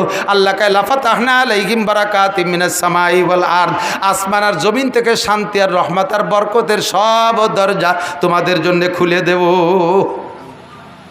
হাজার হাজার প্রমাণ। কালেকশন মানুষ দেখলি খালি টাল, সে 4 মাস আগে আমার অজের দাঁত দিয়েছে, বাড়ি বাড়ি থেকে শুষিয়ে নিয়ে আসবে কালেকশন হয়ে যাবে। এনভিটার আইসে একটু অশান্তি টাল আসবে, ই শুনলি দেখলি বেড়া সে এরকম না, আর অশান্তি যাবো না, 1 টাকাও কেউ দেবেন না, থাক 1000 করে দিয়েছেন, 1 টাকা নেওয়া হবে না। আল্লাহু আকবার। নবী আলাইহিস সালাম পরামর্শ দিচ্ছেন শান্তির জন্য। এদিক তাকান, আল্লাহর পরামর্শ, আল্লাহর হুকুম আর নবীর পরামর্শ, এই দুইটার মধ্যে শান্তি না। আল্লাহ দাবি করছেন কয়টা? 2টা, ঈমান আর তাকওয়া। ভাই আল্লাহ আছে না নাই? আল্লাহ আছে। আল্লাহর ভয় অন্তরে আছে। আল্লাহর ভয় যদি থাকে তাহলে আপনি অন্যায় করতে পারবেন না, নামাজ ছাড়তে পারবেন। একজন আমার কয়, হুজুর আল্লাহর প্রতি গভীর বিশ্বাস, আল্লাহ ছাড়া কোনো মাবুদ নাই, রেহাই নাই হুজুর, এত বিশ্বাস আমার অন্তরে যা আপনার ওই পরিমাণ বিশ্বাস না, কিন্তু হজরের নামাজ পড়তে পারি না যে। আমি কইলাম মিয়া ভাই, আল্লাহর ভয় আর বিশ্বাস যদি থাকতো তাহলে তুমি ফজরে ঘুমোই থাকতে পারতে না। তুমি মার্ডার কেসের আসামি, তোমার কানে খবর আছে যে রাত 4টের দিক পুলিশ আসতে পারে, তুমি কি ওই সময় আরামে ঘরে ঘুমাই থাকবা ঘুমাইয়া? তুমি রাত 3টের আগেই ঘরের থেকে উঠে যে কোনো দিক পালাবা, মসজিদে গেলে পুলিশই ধরে না, সেই জায়গায় যে তুমি বসে থাকবা। তো তোমার পুলিশের উপরে বিশ্বাস আর ভয় আছে বিধায় তুমি রাত 4টার আগে 3টের সময় মসজিদে চলে যাও। আল্লাহর প্রতি বিশ্বাস আর ভয় থাকলে তুমি ফজরের সময় ঘুমিয়ে থাকতে পারতে না। তুমি যে মুখী কও ভয় আছে আর বিশ্বাস আছে, এলে মৌখিক কথা, এটা অন্তরের কথা না। কতক্ষণ জান্নাত আছে এই লোভ যদি তোমার থাকতো তাহলে তুমি ফজরে ঘুমিয়ে থাকতে পারতে না। কথা বলেন? তোমারও যদি উপজেলা চেয়ারম্যান সাহেব বলে ভোর শীতের রাত্রে ভোর 5টায়, শেষ সময় তো ভোর হয়তো আর একটু পরে, ভোর 5টা শেষ রাত্রি সেহরির সময় শীতের রাত্রে যদি তুমি আমার কাছে আসো তাহলে তোমাকে 1 লক্ষ টাকা দেওয়া হবে। শর্ত হলো ওই রাত্রে আসার সময় তুমি গোসল করে আসবা, গার পানি গামছা দিয়ে মুছতে পারবা না, কোনো জ্যাকেট ম্যাকেট গায়ে দিয়ে আসতে পারবা না, গোসল করে বিল আড়ি খালি গায়ে হেঁটে আসলেই তোমার 1 লাখ টাকা দেওয়া হবে। বলেন তো কিডা ঘুমাবেন গোসল না করিয়ে? ওই বাড়ি না যায় বসে থাকবেন কেউ? উপজেলা চেয়ারম্যানের কাছে যাবেনই যাবেন, ও আমিও যাব সুযোগ পাইলে, কারণ 1 লাখ টাকা মাত্র। তারপরে নয় ঠান্ডা লাগিয়ে গেলি নয় 10,000 টাকার ওষুধই খালাম, তারপরে তো 90,000 টাকা থাকতেছে। উপজেলা চেয়ারম্যানের পর বিশ্বাস আছে আর তার এই কথার পর তার ওই টাকার পর লোভ আছে, এইটা অন্তরে থাকার কারণে শেষ রাত্রি গোসল করে 1 লাখ টাকার জন্য লাইন দিয়ে দাঁড়ায় যাবা। ও দোস্ত, এটাই হলো তোমার প্রমাণ যে তোমার ঈমান নাই, বিশ্বাস নাই। এর জন্য তুমি নাকে তেল দিয়ে ফজরের সময় ঘুমাই থাকো, তুমি শেষ রাত্রে উঠতে পারো না। এটাই হলো প্রমাণ যে ঈমান আর তাকওয়া নাই। কথা বলেন ঠিক কি ঠিক না? আমি যদি ঈমান আর তাকওয়া আল্লাহকে দিতে পারি তাহলে আল্লাহ পাক আমার জন্য রহমত আর বরকত, শান্তির সমস্ত দরজা খুলে দেবে, দুনিয়ার যত শান্তি কামনা করি সব দেবে। আর নবী আলাইহিস সালাম পরামর্শ দিয়েছে, এদিকে হাদিস মার্কা, আর একটা বলছি না মার্কা হাদিস মার্কার ভিতরে কি বলে? আল্লাহ নবী বলেন ইজা কানা উমারাকুম খিয়ারাকুম। চমৎকার কথা, এই 1,500 বছর আগে বলে গেছে, আর এই সময় বাংলাদেশে এইরকম সেট হয়ে যাবে টেরই পাই নেই। ওয়াজ করছি অনেক আগে থেকে, কিন্তু এবার হলো একেবারে চোখে আঙ্গুল দিয়ে দেড় বছর এসে গেছে। যদি তোমাদের নেতারা হয় ভালো মানুষ, হাদিস সহি হাদিস, ইজা কানা উমারাকুম খিয়ারাকুম, যদি তোমাদের নেতারা ভালো মানুষ হয়, জোরে বলেন কারা? আরো জোরে, নেতারা ভালো মানুষ হয়, খিয়ারাকুম তোমাদের মধ্যে ভালো মানুষ, ওয়া আগ্নিয়াউকুম সুমুহাকুম, আর তোমাদের ধনীরা হয় দানবীর, গরিব মিসকিন এতিম অসহায় কাঙ্গাল দুঃখিনী বিধবা মাদ্রাসা মসজিদ সব জায়গা ওয়াকাতরে দান করে ধনী লোকরা। ওয়া উমুরুকুম শুরা বাইনাকুম, আর তোমাদের প্রত্যেকটা কাজ যদি পরামর্শ সাপেক্ষে হয়, মসজিদ চলবে পরামর্শ সাপেক্ষে, মাদ্রাসা চলবে পরামর্শ সাপেক্ষে, সংসার চলবে পরামর্শ সাপেক্ষে, সমাজ চলবে পরামর্শ সাপেক্ষে, স্কুল চলবে পরামর্শের মাধ্যমে, কলেজ চলবে পরামর্শের মাধ্যমে, দেশ চলবে পরামর্শের মাধ্যমে, মন্ত্রীদের যারা যে জায়গার স্টাফ আছে সেই স্টাফের পরামর্শের মাধ্যমে যদি দেশ চলে, আল্লাহ নবী বলেন ফাজাহরুল আরদে খায়রুম মিন বাতনিহা, তাহলে তোমাদের জমিনের পিঠটা জমিনের নিচের চাইতে ভালো, অর্থাৎ বেঁচে থাকা মরার চাইতে ভালো, দুনিয়াটা তখন তোমাদের শান্তির জন্য একটা জান্নাতি পরিবেশ হয়ে যাবে। নেতারা হবে ভালো মানুষ, ধনীরা হবে দানবীর, কাজ চলবে পরামর্শ সাপেক্ষে, কোনো জায়গা কোনো দুর্নীতি থাকবে না, সব জায়গা শান্তি আর শান্তি চলবে। পক্ষান্তরে হুজুর বলেন ইজা কানা উমারাকুম শিরারাকুম, যখন তোমাদের নেতারা হবে খারাপ, নবীর ভাষায় বলেন নেতারা হবে খারাপ, জোরে বলেন নেতারা হবে খারাপ। কাকে বলে? নেতারা নামাজ নাই, নেতারা রোজা নাই, নেতারা হজ নাই, নেতার মধ্যে ফরজ নাই, নেতার মধ্যে ওয়াজিব নাই, নেতার মধ্যে সুন্নত নাই, নেতা ঘুষ খায়, নেতা ঘুষ খায় টাকা নিয়ে চাকরি দেয়, নেতা দেশের মাল মারিয়ে খায়, রাস্তা মারে, টোন মারে, মন মারে, রাস্তা মারে, খাল মারে, বিজিএফ কার্ড মারে, পঙ্গু ভাতা মারিয়ে খায়, বয়স্ক ভাতা মারিয়ে খায়, তারপর বিধবা ভাতা মারিয়ে খায়, এরপরে কারেন্টের তার খাম্বা সহ গিলে খেয়ে ফেলায় দেয়। কতক্ষণ এ কাম নেতারা করে কি করে না? আজকে তত্ত্বাবধায়ক সরকার, অন্তর্বর্তীকালীন সরকারের কাছে সাধারণ পাবলিক ধরা পড়তেছে না নেতারা? জোর হলো না? কারা? আর এর আগে ফখরুদ্দিন সরকারের আমলেও ধরা পড়ছিল কারা? সে সময় উভয় দলের নেতাদেরকে ওয়াকালে এতেকাফে বসাইছিল, তাও মনে আছে না নাই? ইন্ডিয়া ধরে শুরু করছে, যদিও এখানে একতরফা ধরা শুরু করছে, যেখানে একতরফা আপাতত জিরা নজর, কারণ ওরা তো বহুদিন খাটি টেটি আইছে, অনেকদিন ধরতে আকাম করতে সুযোগ পাই নাই, যারা নগদে আকাম করছে ধরতেছে। দেশটা এখন জাহান্নামের আগুনের মধ্যে জ্বলতেছে বলে মনে হয়, কোনো মানুষের অন্তরের মধ্যে শান্তি নাই, সমস্ত মানুষ অশান্তির মধ্যে কাটাচ্ছে। কি হয় না কি হয়, ওদিকে ইন্ডিয়া আলাইসে আক্রমণ করে, নাকি চায়না আলা করে, নাকি আমেরিকা আলাইসে সেন্ট মার্টিন ঘাঁটি বানায় ফেলে, ইত্যাদি ইত্যাদি দুশ্চিন্তা। সমস্ত দুশ্চিন্তার কারণ নেতাদের দুর্নীতি। কতক্ষণ ঠিক না? নেতাদের দুর্নীতি। এই নেতারা যদি ভালো হইতো, আফগানের নেতারা ভালো, শান্তির শেষ নাই সেখানে, কথা বলেন ঠিক না? আমার বাংলাদেশে সামনে যদি শান্তি পাইতে হয় তাহলে এমন নেতা আমরা কামনা করি, কথা বলুন ঠিক।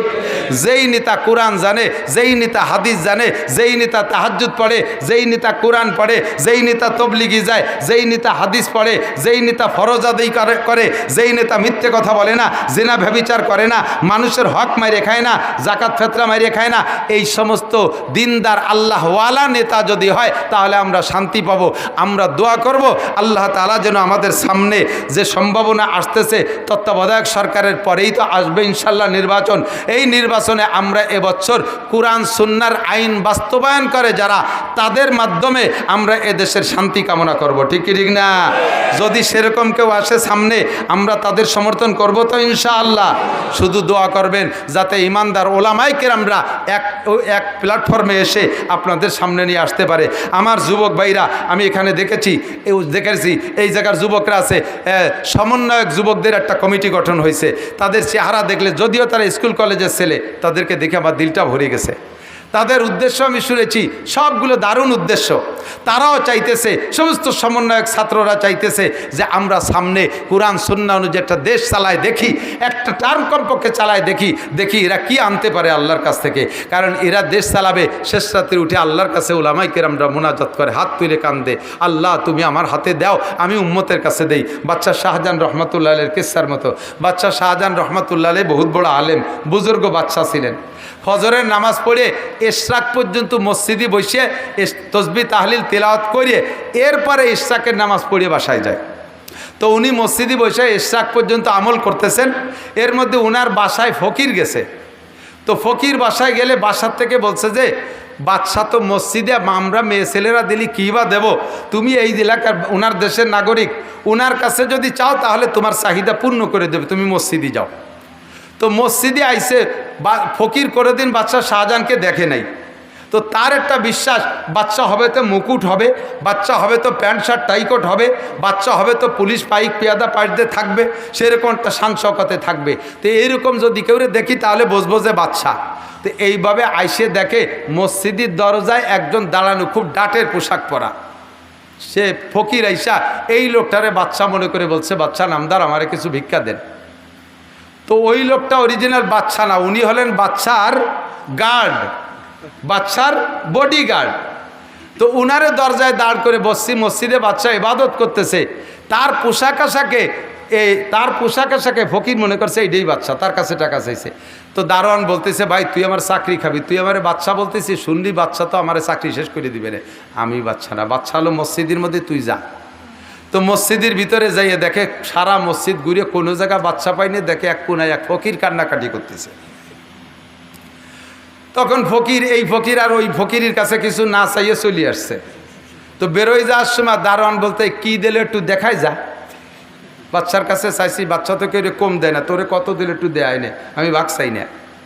তখন ফকির ওই দারোয়ান রে কয়, বেয়াদবি মোটে করবি না, বদমাশ মিথ্যেবাদী, এই মসজিদি বাচ্চা আসে কোন জায়গাতে রে, আমার চাইতে এক ফকির এক কোনায় বসে কান্নাকাটি করতেছে, তুই আমার ধোকা দিচ্ছিস, বদমাশ। ধমক দিলি। দারোয়ান কাছে, তুই জীবনে বাদশাহ শাহজাহানরে দেখছিস? কয় না, বাচ্চারে তো দেখি নেই বলে তো চিনি নেই। কয় যে ওইটাই বাদশাহ শাহজাহান, যা আবার যা, খালি এতে চলে যাচ্ছিস। তো এইবার যাই দেখে বাদশাহ শাহজাহান মোনাজাত করতেছে, আল্লাহর কাছে কাঁদতেছে। ও দূরের থেকে হাত পাততে পেতে গেছে, বাচ্চা নামদার আমার একটা টাকা দেন, আমার একটা পয়সা দেন। কাছে যে যখন দেখে যে বাদশাহ শাহজাহান মোনাজাত করতেছে, তখন ফকির হাত গুটাইয়া হাতটা ছাড়িয়ে দিয়ে আবার বেরোয় চলে যাচ্ছে। আবার দারোয়ান কয়, কি দিলে দেখা গেলি না? কয় তুমি তো কথাই কবি না। ফকিরের কাছে, ফকিরি কি পাবে রে? এই কইতে বাদশাহ শাহজাহান মোনাজাত সংক্ষেপ করে বেরোয় এসে বলতেছে, হে ফকির, তুমি আমার কাছে চাইলে না নিয়ে চলে যাচ্ছ, কিয়ামতে আল্লাহর কাছে অভিযোগ করবা, তুমি কিছু নিয়ে যাও। তো ওনার কথায় একটু মন নরম হয়েছে, কিন্তু আস্থা হচ্ছে না যে উনি তো আমার চাইতে গরিব দিয়ে আসলাম। তাই সে বলতেছে যে কাছে আসছে, আসার পরে বলতে, তুমি আমার কাছে চাইলে আবার না নিয়ে চলে যাচ্ছ কেন? কয় যে চাইছি, তো ওই লোক বললো যে আপনি বাচ্চা তাই মনে করেছে, কিন্তু চাইছি, কিন্তু চাইয়ে দেখি যে আপনি আমার চাইতেও গরিব। আমি তো একটা পয়সা দিন এক হাত পাচ্ছি, আপনি আবার তো গেড়িও বুঝতেছে, হাত পাইতে বসে রয়েছেন কার কাছে, দুই হাত পাইতে বসে রয়েছেন। আপনি তো আমার চাইতে অভাবী, তো যে লোকটা 2 হাত পাতা ফকির সে 1 হাত পাতা হইতে কি দেবে? এই জন্যই তাড়াতাড়ি আমার জান ইমান বাঁচায় আমি সাইডে চলে যাচ্ছি। তো বাদশাহ শাহজাহান বলতেছেন, আমি তোর সে গরিব, কথা সত্য, সত্যি আমি বাদশাহ শাহজাহান এবং আমি তোর সে গরিব, আমার কোনো সম্পদ নাই, আমার নিজস্ব কিছুই নাই। আল্লাহ পাক এই জাতির দায়িত্ব আমার কাছে দিয়েছে, আমি গভীর রাত্রে হাত তুলে মালিকের কাছে, ইশরাকের পরে হাত তুলে মালিকের কাছে, শাস্তের পরে হাত তুলে মালিকের কাছে, তাহাজ্জুদের পরে হাত তুলে মালিকের কাছ থেকে 2 হাত ভরে চাই, আল্লাহ তুমি আমার হাত দুটো ভরে দাও, আমার এই জনগণকে যাতে আমি হাতে হাতে বন্টন করে দিতে পারি। আমি আল্লাহর কাছ থেকে চেয়ে আই না, তোদের হাতে হাতে বন্টন করি। আল্লাহ আমার হাত দুটো ভরে দিয়েছে, আর তার একটু তুই নিয়ে যা। বলেন না সুবহানাল্লাহ। তাহলে আমার কিছুই নাই, সব কিছুর মালিক কে? শাহানে জাহা সব হে তেরে দর কে সুয়ালি, ও দিল নেহি জু দিল হো তেরে ইয়াদ সে খালি। দুনিয়ার যত রাজা বাদশাহ তার নিজস্ব কোনো সম্পদ নাই, নিজস্ব কোনো সম্পদ নাই, সব সম্পদের মালিক কে?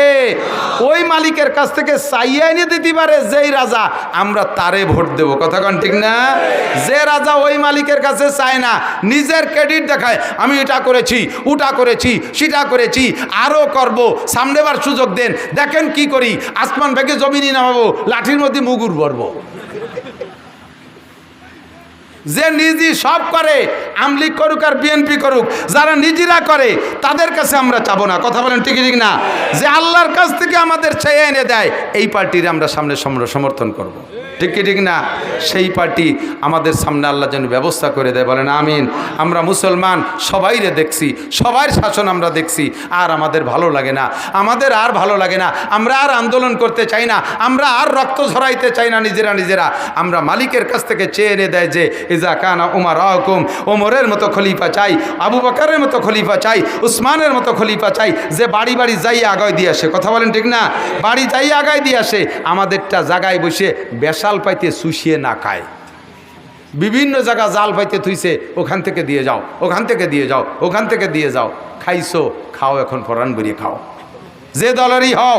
এরকম খানেওয়ালা যারা হবা টিকবা না ইনশাআল্লাহ। আল্লাহ পাক বলেন সানাস্তাদরিজুহুম মিন হাইসু লা ইয়ালামুন, কোন দিক দিয়ে মার দেব টেরও পাবি না, অস্ত্র তোর কাছে আছে, বিনা অস্ত্রওয়ালার দিয়ে তোরে শোয়াই ফেলাই দেবো আমি আল্লাহ তাআলা। এই ক্ষমতা আল্লাহর আছে না নাই? কোন দিক দিয়ে মারবো টের পাবি না। সকলে সতর্ক হও, আমলিগের পরাজয় পতন দেখে বেশি ইত্রেও না। যারা আসো প্রত্যেকে শিক্ষা নাও এখান থেকে। এত বড় লম্বা টাইম এভাবে শাসন করার পরে তার যদি এমন পতন ঘটতে পারে, আর যে কেউকে আল্লাহ তাআলা মুহূর্তের ভিতরে বিনা অস্ত্রে ধুলাই দিতে পারে কি পারে না?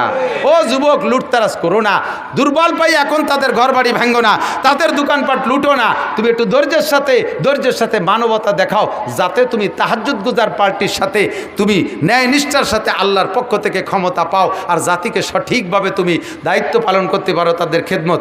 এই অপেক্ষা করো, লুটোপুটো করো না, মারামারি করো না, প্রতিশোধ তুমি হাতে নিও না। যদি কোনো বিষয়ের প্রতিশোধ তুমি হাতে নাও, তুমি কি প্রতিশোধ নিতে পারবা? আর প্রতিশোধ নেওয়াটা যদি নিজে না নিয়ে মালিকের কাছে ছেড়ে দাও, তোমার পর যে অন্যায় করা হয়েছে এর প্রতিশোধ এমন সুন্দরভাবে নেবে, তুমি তখন দেখে আনন্দ সে ও ভরপুর হয়ে যাবা। ও আল্লাহ, আমি তো এরকম পারতাম। বাস্তব একটা ঘটনা শোনাই। হুসাইন আহমদ মাদানী, কষ্ট হয়ে যাচ্ছে না আপনাদের?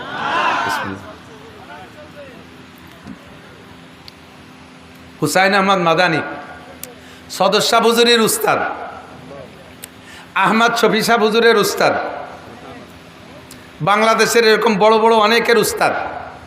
সারা পৃথিবীতে ওনার ছাত্র এই সাইজের। এবার এদিক দেখান, আমাকে মক্তবের হুজুরির ছাত্র কি ওই সাইজ হয় নাকি? হুজুরটা যেমন তার ছাত্রর সাইজ সেরকম না। তো হুসাইন আহমদ মাদানী কত বড় মানুষ, যার ছাত্র সদর সাহেব, আহমদ শফি সাহেব এরকম বেটা মানুষ। এই হুসাইন আহমদ মাদানী এই দেশকে প্রথম ইংরেজ থেকে 47 সালে যে স্বাধীন করছে, এটার এই অগ্রনায়ক ছিল হুসাইন আহমদ মাদানী, শাইখুল হিন্দ মাহমুদুল হাসান দেওবন্দি রহমতুল্লাহ আলাইহে। উনাদের নেতৃত্বে হিন্দু মুসলমান জোট করিয়া ইংরেজ তাড়াইছে। তো সেই হুসাইন আহমদ মাদানী যখন এই রাজনৈতিক প্রোগ্রাম করতেন, বিভিন্ন মিটিং করতেন, সে সময় ইংরেজদের 5-8টা একটা দল ছিল মুসলমান। সিলেটে আসছে হুজুর মিটিং করতে, বিশাল জনসভা, স্টেজ সেরকম। তো হুজুর স্টেজে বয়ান করতেছেন, তৎকালীন ইংরেজের 5-8টা এক মস্তান নেতা, মুসলমানেরই সন্তান, হুজুরকে অপমান করার জন্য একটা পচা ডিম নিয়ে এরকম গদগদ করতে মুড়াতি হাঁটতে হাঁটতে যে স্টেজের সামনে যে হুজুরের বরাবর মেরে দিয়েছে। হুজুরের গায়ে লাগে নাই, পায়ের কাছে পড়ে ডিমটা পড়ে বাস্ট হইয়া পচা ডিমে যে গন্ধ, দুনিয়ায় এত বড় দুর্গন্ধর কিছুতি নাই। স্টেজটা গন্ধ গন্ধ হয়ে গেছে, সকলে কষ্ট পাইছে। মোটামুটি তাৎক্ষণিক পরিষ্কার করে হুজুর বয়ান চালাই গেছেন। কিন্তু হুজুর বললেন, এই ওই ছেলেটারে তোমরা একটা থাপ্পড় দাও। ও একটা ডিম মারছে না, ও আমার একটা ডিম মারছে, তার বিচারটা আমার পক্ষ থেকে করি, ওরে একটা থাপ্পড় মেরে দাও কেউ, তাহলে বিচারটা আমার পক্ষ থেকে হয়ে যাক। ও যতটুকু অন্যায় করছে তার বিচারে একটা থাপ্পড় পায়, একটা থাপ্পড় দাও। তো বড় নেতার ছেলে আর ইংরেজদের ক্ষমতাবান পুষ্যপুত্র, তার গায়ে কেউ থাপ্পড় দিতে সাহস পায় নাই। মুড়াইতে মুড়াইতে বেরোয় চলে গেছে। আমি নকশে হায়াত অথবা হুসাইন আহমদ মাদানির আর একটা জীবনী, একটা বই আছে, তার থেকে পড়ছি। ওই ছেলেটা মুড়াইতে মুড়াইতে প্যান্ডেলের থেকে বেরোইয়া সাইডে যাইতে না যাইতে একটা চিৎকার মারলো, পেটের নাড়ি চিবে ধরে বসে পড়লো। লোকজন কাছে যাইতে যাইতে 2 মিনিটের মধ্যে শেষ, মুখে পানি দেওয়ার সুযোগ হলো না। মাদানী রহমতুল্লাহ আলাই এইটা দেখে খবর পাইয়া সকলকে ভৎসনা দিচ্ছেন, ধমক দিচ্ছেন, তোমরাই সর্বনাশ করলে। ওই ছেলেটা অন্যায় করছে, আমি বললাম যে একটা থাপ্পড় দাও। থাপ্পড়টা যদি দিতে তাহলে বিচারটা আমার পক্ষ থেকে হয়ে যেত। এই বিচারটা তোমরা আমার পক্ষ থেকে কেউ করলে না, বিদায় বিচার আল্লাহর হাতে নিয়ে এনেছে। আর আল্লাহ পাকের ওয়াদা, মানে আদারি ওয়ালিয়ান ফাকাদ আযানতু বিল হারব, যে আমার ওলির সাথে বেয়াদবি করে আমি আল্লাহ তাআলা তার সাথে যুদ্ধ করি। আল্লাহর যুদ্ধ করতে অস্ত্র লাগে না। আল্লাহ তাআলা কোন শব্দতে যুদ্ধ করে ছেলেটারে শেষ করে দিল। তোমরা যদি থাপ্পড়টা দিতে তাহলে ছেলেটা মরতো না। ও দোস্ত, বুঝাইতে চাইছি এরকম ওলি আল্লাহ কারে কোন জায়গা কষ্ট দিয়ে ফেলাইছে কেডা, তার কারণে আল্লাহ তাআলা এত বড় ট্র্যাজেডি ঘটায় দিয়েছে। আমরাও যদি এমন কিছু না করি যাতে বিচারটা উল্টে চলে আসে, আমি যদি বিচার নিজে হাতে নেই তাহলে তেমন কিছু করতে পারবো না। একটা চড়ের পরিবর্তে একটা চড়। বাকি যদি আমি ধৈর্য ধারণ করি, আমার উপরে যে জুলুম বিগত কেউ করেছে এর বিচার আল্লাহ তাআলা করবে। আর আল্লাহ যদি বিচার করে তাহলে বিচারটা অনেক সুন্দর হবে। কথাগণ ঠিক না? সকলকে সমঝোতার সাথে স্বাভাবিক থাকার পরামর্শ দিচ্ছি, অনুরোধ করতেছি। আমরা অপেক্ষা করি, শান্তশিষ্টভাবে রাজনীতিটাকে সুন্দর করার চেষ্টা করি। আমরা নেক রাজা এবং নেক নেতা, আল্লাহ রসুল যা বলেছে, যা কারা উমার হকুম খেয়া রকম, নেতারা যদি ভালো হয়। 2 নম্বরে আগ্নিয়া হুকুম সুমহা হুকুম, সমাজের ধনীরা যদি হয় দানবীর, তারা যদি মসজিদ মাদ্রাসা এতিমখানা মাদ্রাসাগুলোর দিকে খেয়াল রাখে, মৌসুমি ফসলের থেকে যদি কিছু দিয়ে মাদ্রাসাগুলোকে উঠে নেয়, গরিবদেরকে খেয়াল রাখে। ও উমুর হুকুম সুরা বাইনাকুম, আর তোমাদের সব কাজ যদি হয় পরামর্শ সাপেক্ষে, তাহলে দুনিয়াটা হবে শান্তিময়। পক্ষান্তরে ইজা কানা উমার হকুম সেরা রকম, নেতারা যদি হয় খারাপ। ও আগ্নিয়া হুকুম বুখালা হুকুম, ধনীরা যদি হয় কৃপণ। ও উমুর হুকুম ইলা নেসাইকুম, আর সংসার থেকে সংসদ পর্যন্ত মাতুব্বাড়ি যদি সব বউ গিয়াতে চলে যায়। আপনার এই জায়গা যদি কই যে চাচা 1 মণ পিএস দিয়ে যান, আপনার সেলেসা শুরু হয়ে গেছে, ওরে আল্লাহ এলে পিএস দিয়ে বাড়ি গেলি আর নানটুর বা তো আবার বাড়ি উঠতে দেবে না রে। আপনি নানটুরমার কাছে ভক্ত হয়ে গেছেন। সংসারের মাতুব্বার বউ, ওয়ার্ডের মাতুব্বার মহিলা, ইউনিয়নের মাতুব্বার মহিলা, থানার মাতুব্বার মহিলা, জেলার মাতুব্বার মহিলা, ডিসি হয়ে গেছে মহিলা, এসপি হয়ে গেছে মহিলা, বড় অফিসার হয়ে গেছে মহিলা, উপজেলা চেয়ারম্যান মহিলা, ভাইস চেয়ারম্যান মহিলা, এমপি সব মহিলা, মন্ত্রী সব মহিলা, সব জায়গা মহিলা আর মহিলা। আল্লাহর নবী কয় ফাবাতানুল আরদে খায়রুম মিন জাহরিহা, এই সময় তোমরা বেটারা বাইসে থার চাইতে মরিয়ে যাওয়া ভালো। তো এমন একটা বেকায়দার সময় আমরা চলে আসি। কতক্ষণ ঠিক না? এইটা পাল্টানোর দায়িত্ব কি আল্লাহর না আমাদেরও আছে? আমাদের দায়িত্ব। আল্লাহ দেবে শান্তি, এই সমস্যার সমাধান করতে হবে, আমাদের দায়িত্ব আছে। আমরা আর কখনো দুর্নীতিবাজ নেতাকে সমর্থন করব? জোরে বলেন করব? আমরা মালের উপরে কৃপণতা করব? পেঁয়াজ রসুন পাট মাট যা হয় তার কিছু ওসর জাকাত দেবেন তো ইনশাআল্লাহ? টাকা হইলে জাকাত দেবেন তো ইনশাআল্লাহ? আল্লাহ পাক আমাদের তৌফিক দান করে। মাতুব্বাড়ি বউ গিয়াতে দেব না, আমরাই করব। মা বোনরা মাতুব্বাড়ি নেওয়ার চেষ্টাও করবেন না। আপনারা ঘরে থাকবেন, পুরুষের কামাই জায়গায় বসে সম্মানের সাথে খাবেন, পরবেন, ব্যবহার করবেন, তাহলেই সমাজটা হবে শান্তিময় সমাজ। এখন আমাদের এই মাদ্রাসাগুলো ছোট ছোট মাদ্রাসায় কেউ যাবে না, নড়াচড়া করবেন। আমি কালেকশন পারি না, আগেই কয়ে নিয়েছি। আর 1 টাকাও কেউ দেবেন না, তাও বলে নিয়েছি। শুধু 1000 টাকা দেবেন, 500 200 100 করে টাকা দেবেন। অল্প অল্প বছরের শুরু, সিজনের শুরু, এর আগে মনে আপাতত এবছর কোনো মাহফিল হয় নাই, আজকের থেকেই শুরু ইনশাআল্লাহ। রমজান পর্যন্ত আমারও অনেক মাহফিল আসতে আসে। তো আজকের এই মাহফিল ওরা ছেলেরা যুবকরা দেখলাম কয়েকজন যুবকও আছে সাথে, এরপরে মাদ্রাসার পক্ষ থেকে ইন্তজাম করছে এই মাদ্রাসাটাও চাঙ্গা হোক। বেড়াগুড়া এটাই নি মাদ্রাসার ঘর, মাদ্রাসার ঘরের বেড়ার ওই যে টিনির দাঁত খসে গেছে, দেন নিচে মাটির সাথে মিশে গেছে, উপরে দেড়াত খালি, কোয়াইন দেখি ঢুয়ে পড়ে বলা যায় না, শিয়ালকুত তো ঢুকে পড়তে পারে। এই জন্যে আমরা আল্লাহর ঘরকে, রসুলের কোরআনের ঘরকে আমরা যদি সংরক্ষণ না করি তাহলে আমাদের কাছ থেকে আল্লাহ তাআলা এই নিয়ামতগুলো ছিনিয়ে নিয়ে যাবে। আমরা যাতে এই নিয়ামত স্থায়ীভাবে ব্যবহার করতে পারি, এর ওসিলা আমাদের পর রহমত আসে। এদিক তাকান, এদিক তাকান। বিভিন্ন সময় আপনারা দোয়া মোনাজাতের জন্য মরহুম মাইয়েত মোর্দাগানদের দোয়ার জন্য মিলাদ পড়ান ইত্যাদি ইত্যাদি আনুষ্ঠানিকতার মাধ্যমে কিছু করেন। ওগুলো সাময়িক, স্থায়ী একটা কিছু নিজের জন্য এবং আপনজনদের জন্য করা উচিত। তার জন্য সবচাইতে অন্যতম হলো মসজিদের কোনো অংশ যদি কাজে বাকি থাকে সেখানে কিছু করে দেওয়া, 2 নম্বরে মাদ্রাসার জন্য কিছু করে দেওয়া। আমারও আব্বা মারা গেছে, মা বেঁচে আছে এখনও অসুস্থ। আমার মা অনেক বয়স হয়ে গেছে, আমি আমার মায়ের 8 নম্বর সন্তান। আমার মা অনেক বয়সী, আমার বয়স হয়ে গেছে 55 বছর, 8 নম্বর সন্তান আমি আমার মায়ের। তাহলে মা কত বুড়ো হয়ে গেছে। আব্বা মারা গেছে 2007 সালে। আমরা গোষ্ঠী শুদ্ধ হুজুর আর হুজুর। ইচ্ছা করলে আমাদের মিলাদ পড়তে কোনো হুজুর ডাকা লাগে না। বছরে 2-5 লাখ টাকার মিলাদ আল্লাহর রহমতে পড়াতে পারি, সে তৌফিক আল্লাহ দিয়েছে। কিন্তু দেখলাম এই মিলাদ পড়ানো হলো কলা গাছের মতো, এক কান কাটি খেয়ে ফেললে আর সে গাছে কলা হয় না। যখন মিলাদ পড়াবো খাওয়া দাওয়া ভালো হলি, দোয়াটা ভালো করে, খারাপ হলি কয় যা পড়ছিলেন সব ফেরত। জিলাপি ভালো দিস নাই, গোসে খালি আড় পাইছি, তোর বাপের জন্য যা পড়ছিলাম দিলাম না, নিয়ে গেলাম নিজে। এই জন্যে আমরা বুঝে শুনিয়া হুজুর হইয়া ওই কলা গাছ লাগাই না। বাপের জন্য বাৎসরিকভাবে মাদ্রাসার কোনো কাজ চলে। বর্তমানে আমার মাদ্রাসার মসজিদের কাজ চলতেছে, যদ্দূর পারি কালেকশন করব, পাক্কা নিয়ত করছি। শেষে যেটুক বাদে আল্লাহ আমার যা তৌফিক দিয়েছে তাই দিয়ে ইনশাল্লাহ আমি মসজিদের কাজ সম্পূর্ণ করব। বাপের নামে, দাদার নামে, দাদা দাদি, নানা নানির নামে, মায়ের নামে। গত বছর মাদ্রাসার হেফজোখানা করছি, 23 লক্ষ টাকা খরচ, 10 লক্ষ টাকা কালেকশন হয়েছে, 13 লক্ষ টাকা আল্লাহ আমার থেকে নিয়ে এনেছে আল্লাহর ঘরের জন্য। গল্প দেওয়ার জন্য বলছি না, শুধু আপনাকে উৎসাহিত করার জন্য বলছি। আমি হুজুর মানুষ, আমার তো আর দোয়া মোনাজাতের অভাব নাই। বাংলাদেশে 300 মাহফিল করব, প্রত্যেক মাহফিলে মোনাজাত করব। আগেই আমি আমার জন্য সারিয়ে নেব। আগে আল্লাহ আমার আব্বা মারটা আমি হেনতে আগে নিয়ে নেব, তারপরে দেবো আপনাকে মা বাপরে। তাহলে আমি চালাকি করে কায়দায় সারা বছর মা বাপের জন্য কালেকশন করি, তারপরেও আমার মা বাবার জন্য আমি স্থায়ী আম গাছ, কাঁঠাল গাছ লাগাই, যে এ লাগালি 50 বছর হবে। মসজিদের কিছু করে দেব, মাদ্রাসার কিছু করে দেব, যাতে আমি মরে যাওয়ার পরেও আমার আব্বা আমার রুহের পর যেতে থাকবে, আমার জন্য যেতে থাকবে। আপনাদের যাদের তৌফিক আছে স্থায়ীভাবে এই মাদ্রাসার জন্য বছরে মাত্র একটা বার প্রত্যেক বছর দেবেন, এটা জীবন ভরে দিয়ে যাবেন। যেটা বিভিন্ন মাদ্রাসায় দেখেন, হয়তো আপনারাও কোনো মাদ্রাসার সদস্য থাকতে পারেন, বছরে একবার আপনাদের নিজস্ব ছোট মাদ্রাসার জন্য একবার দেবেন। আর আজকের পকেটে যেটা বড় টাকা আছে সেই টাকাটা আজকে নগদ দেবেন। বছরে একবার 1000 টাকা, বছরে একবার 1000 টাকা। কোনো আল্লাহর বান্দা সর্বপ্রথম যদি হাত জাগান, তার দেখা দেখি যে কয়জন দাঁড়াবে পরে সব কয়জনের নেকি প্রথম জনের আমল নামায় জমা হবে। একজন মানুষ সর্বপ্রথম, ওই যে এক আল্লাহর বান্দা মুরব্বী আগে জিতে গেছে রে, কি নাম? হুসইয়ে দেখেন না আপনারা, আপনার মাইক ধরা লাগবে না, মাইক আমি ধরছি। আপনার আব্দুল কুদ্দুস মোল্লা, তাকবীর।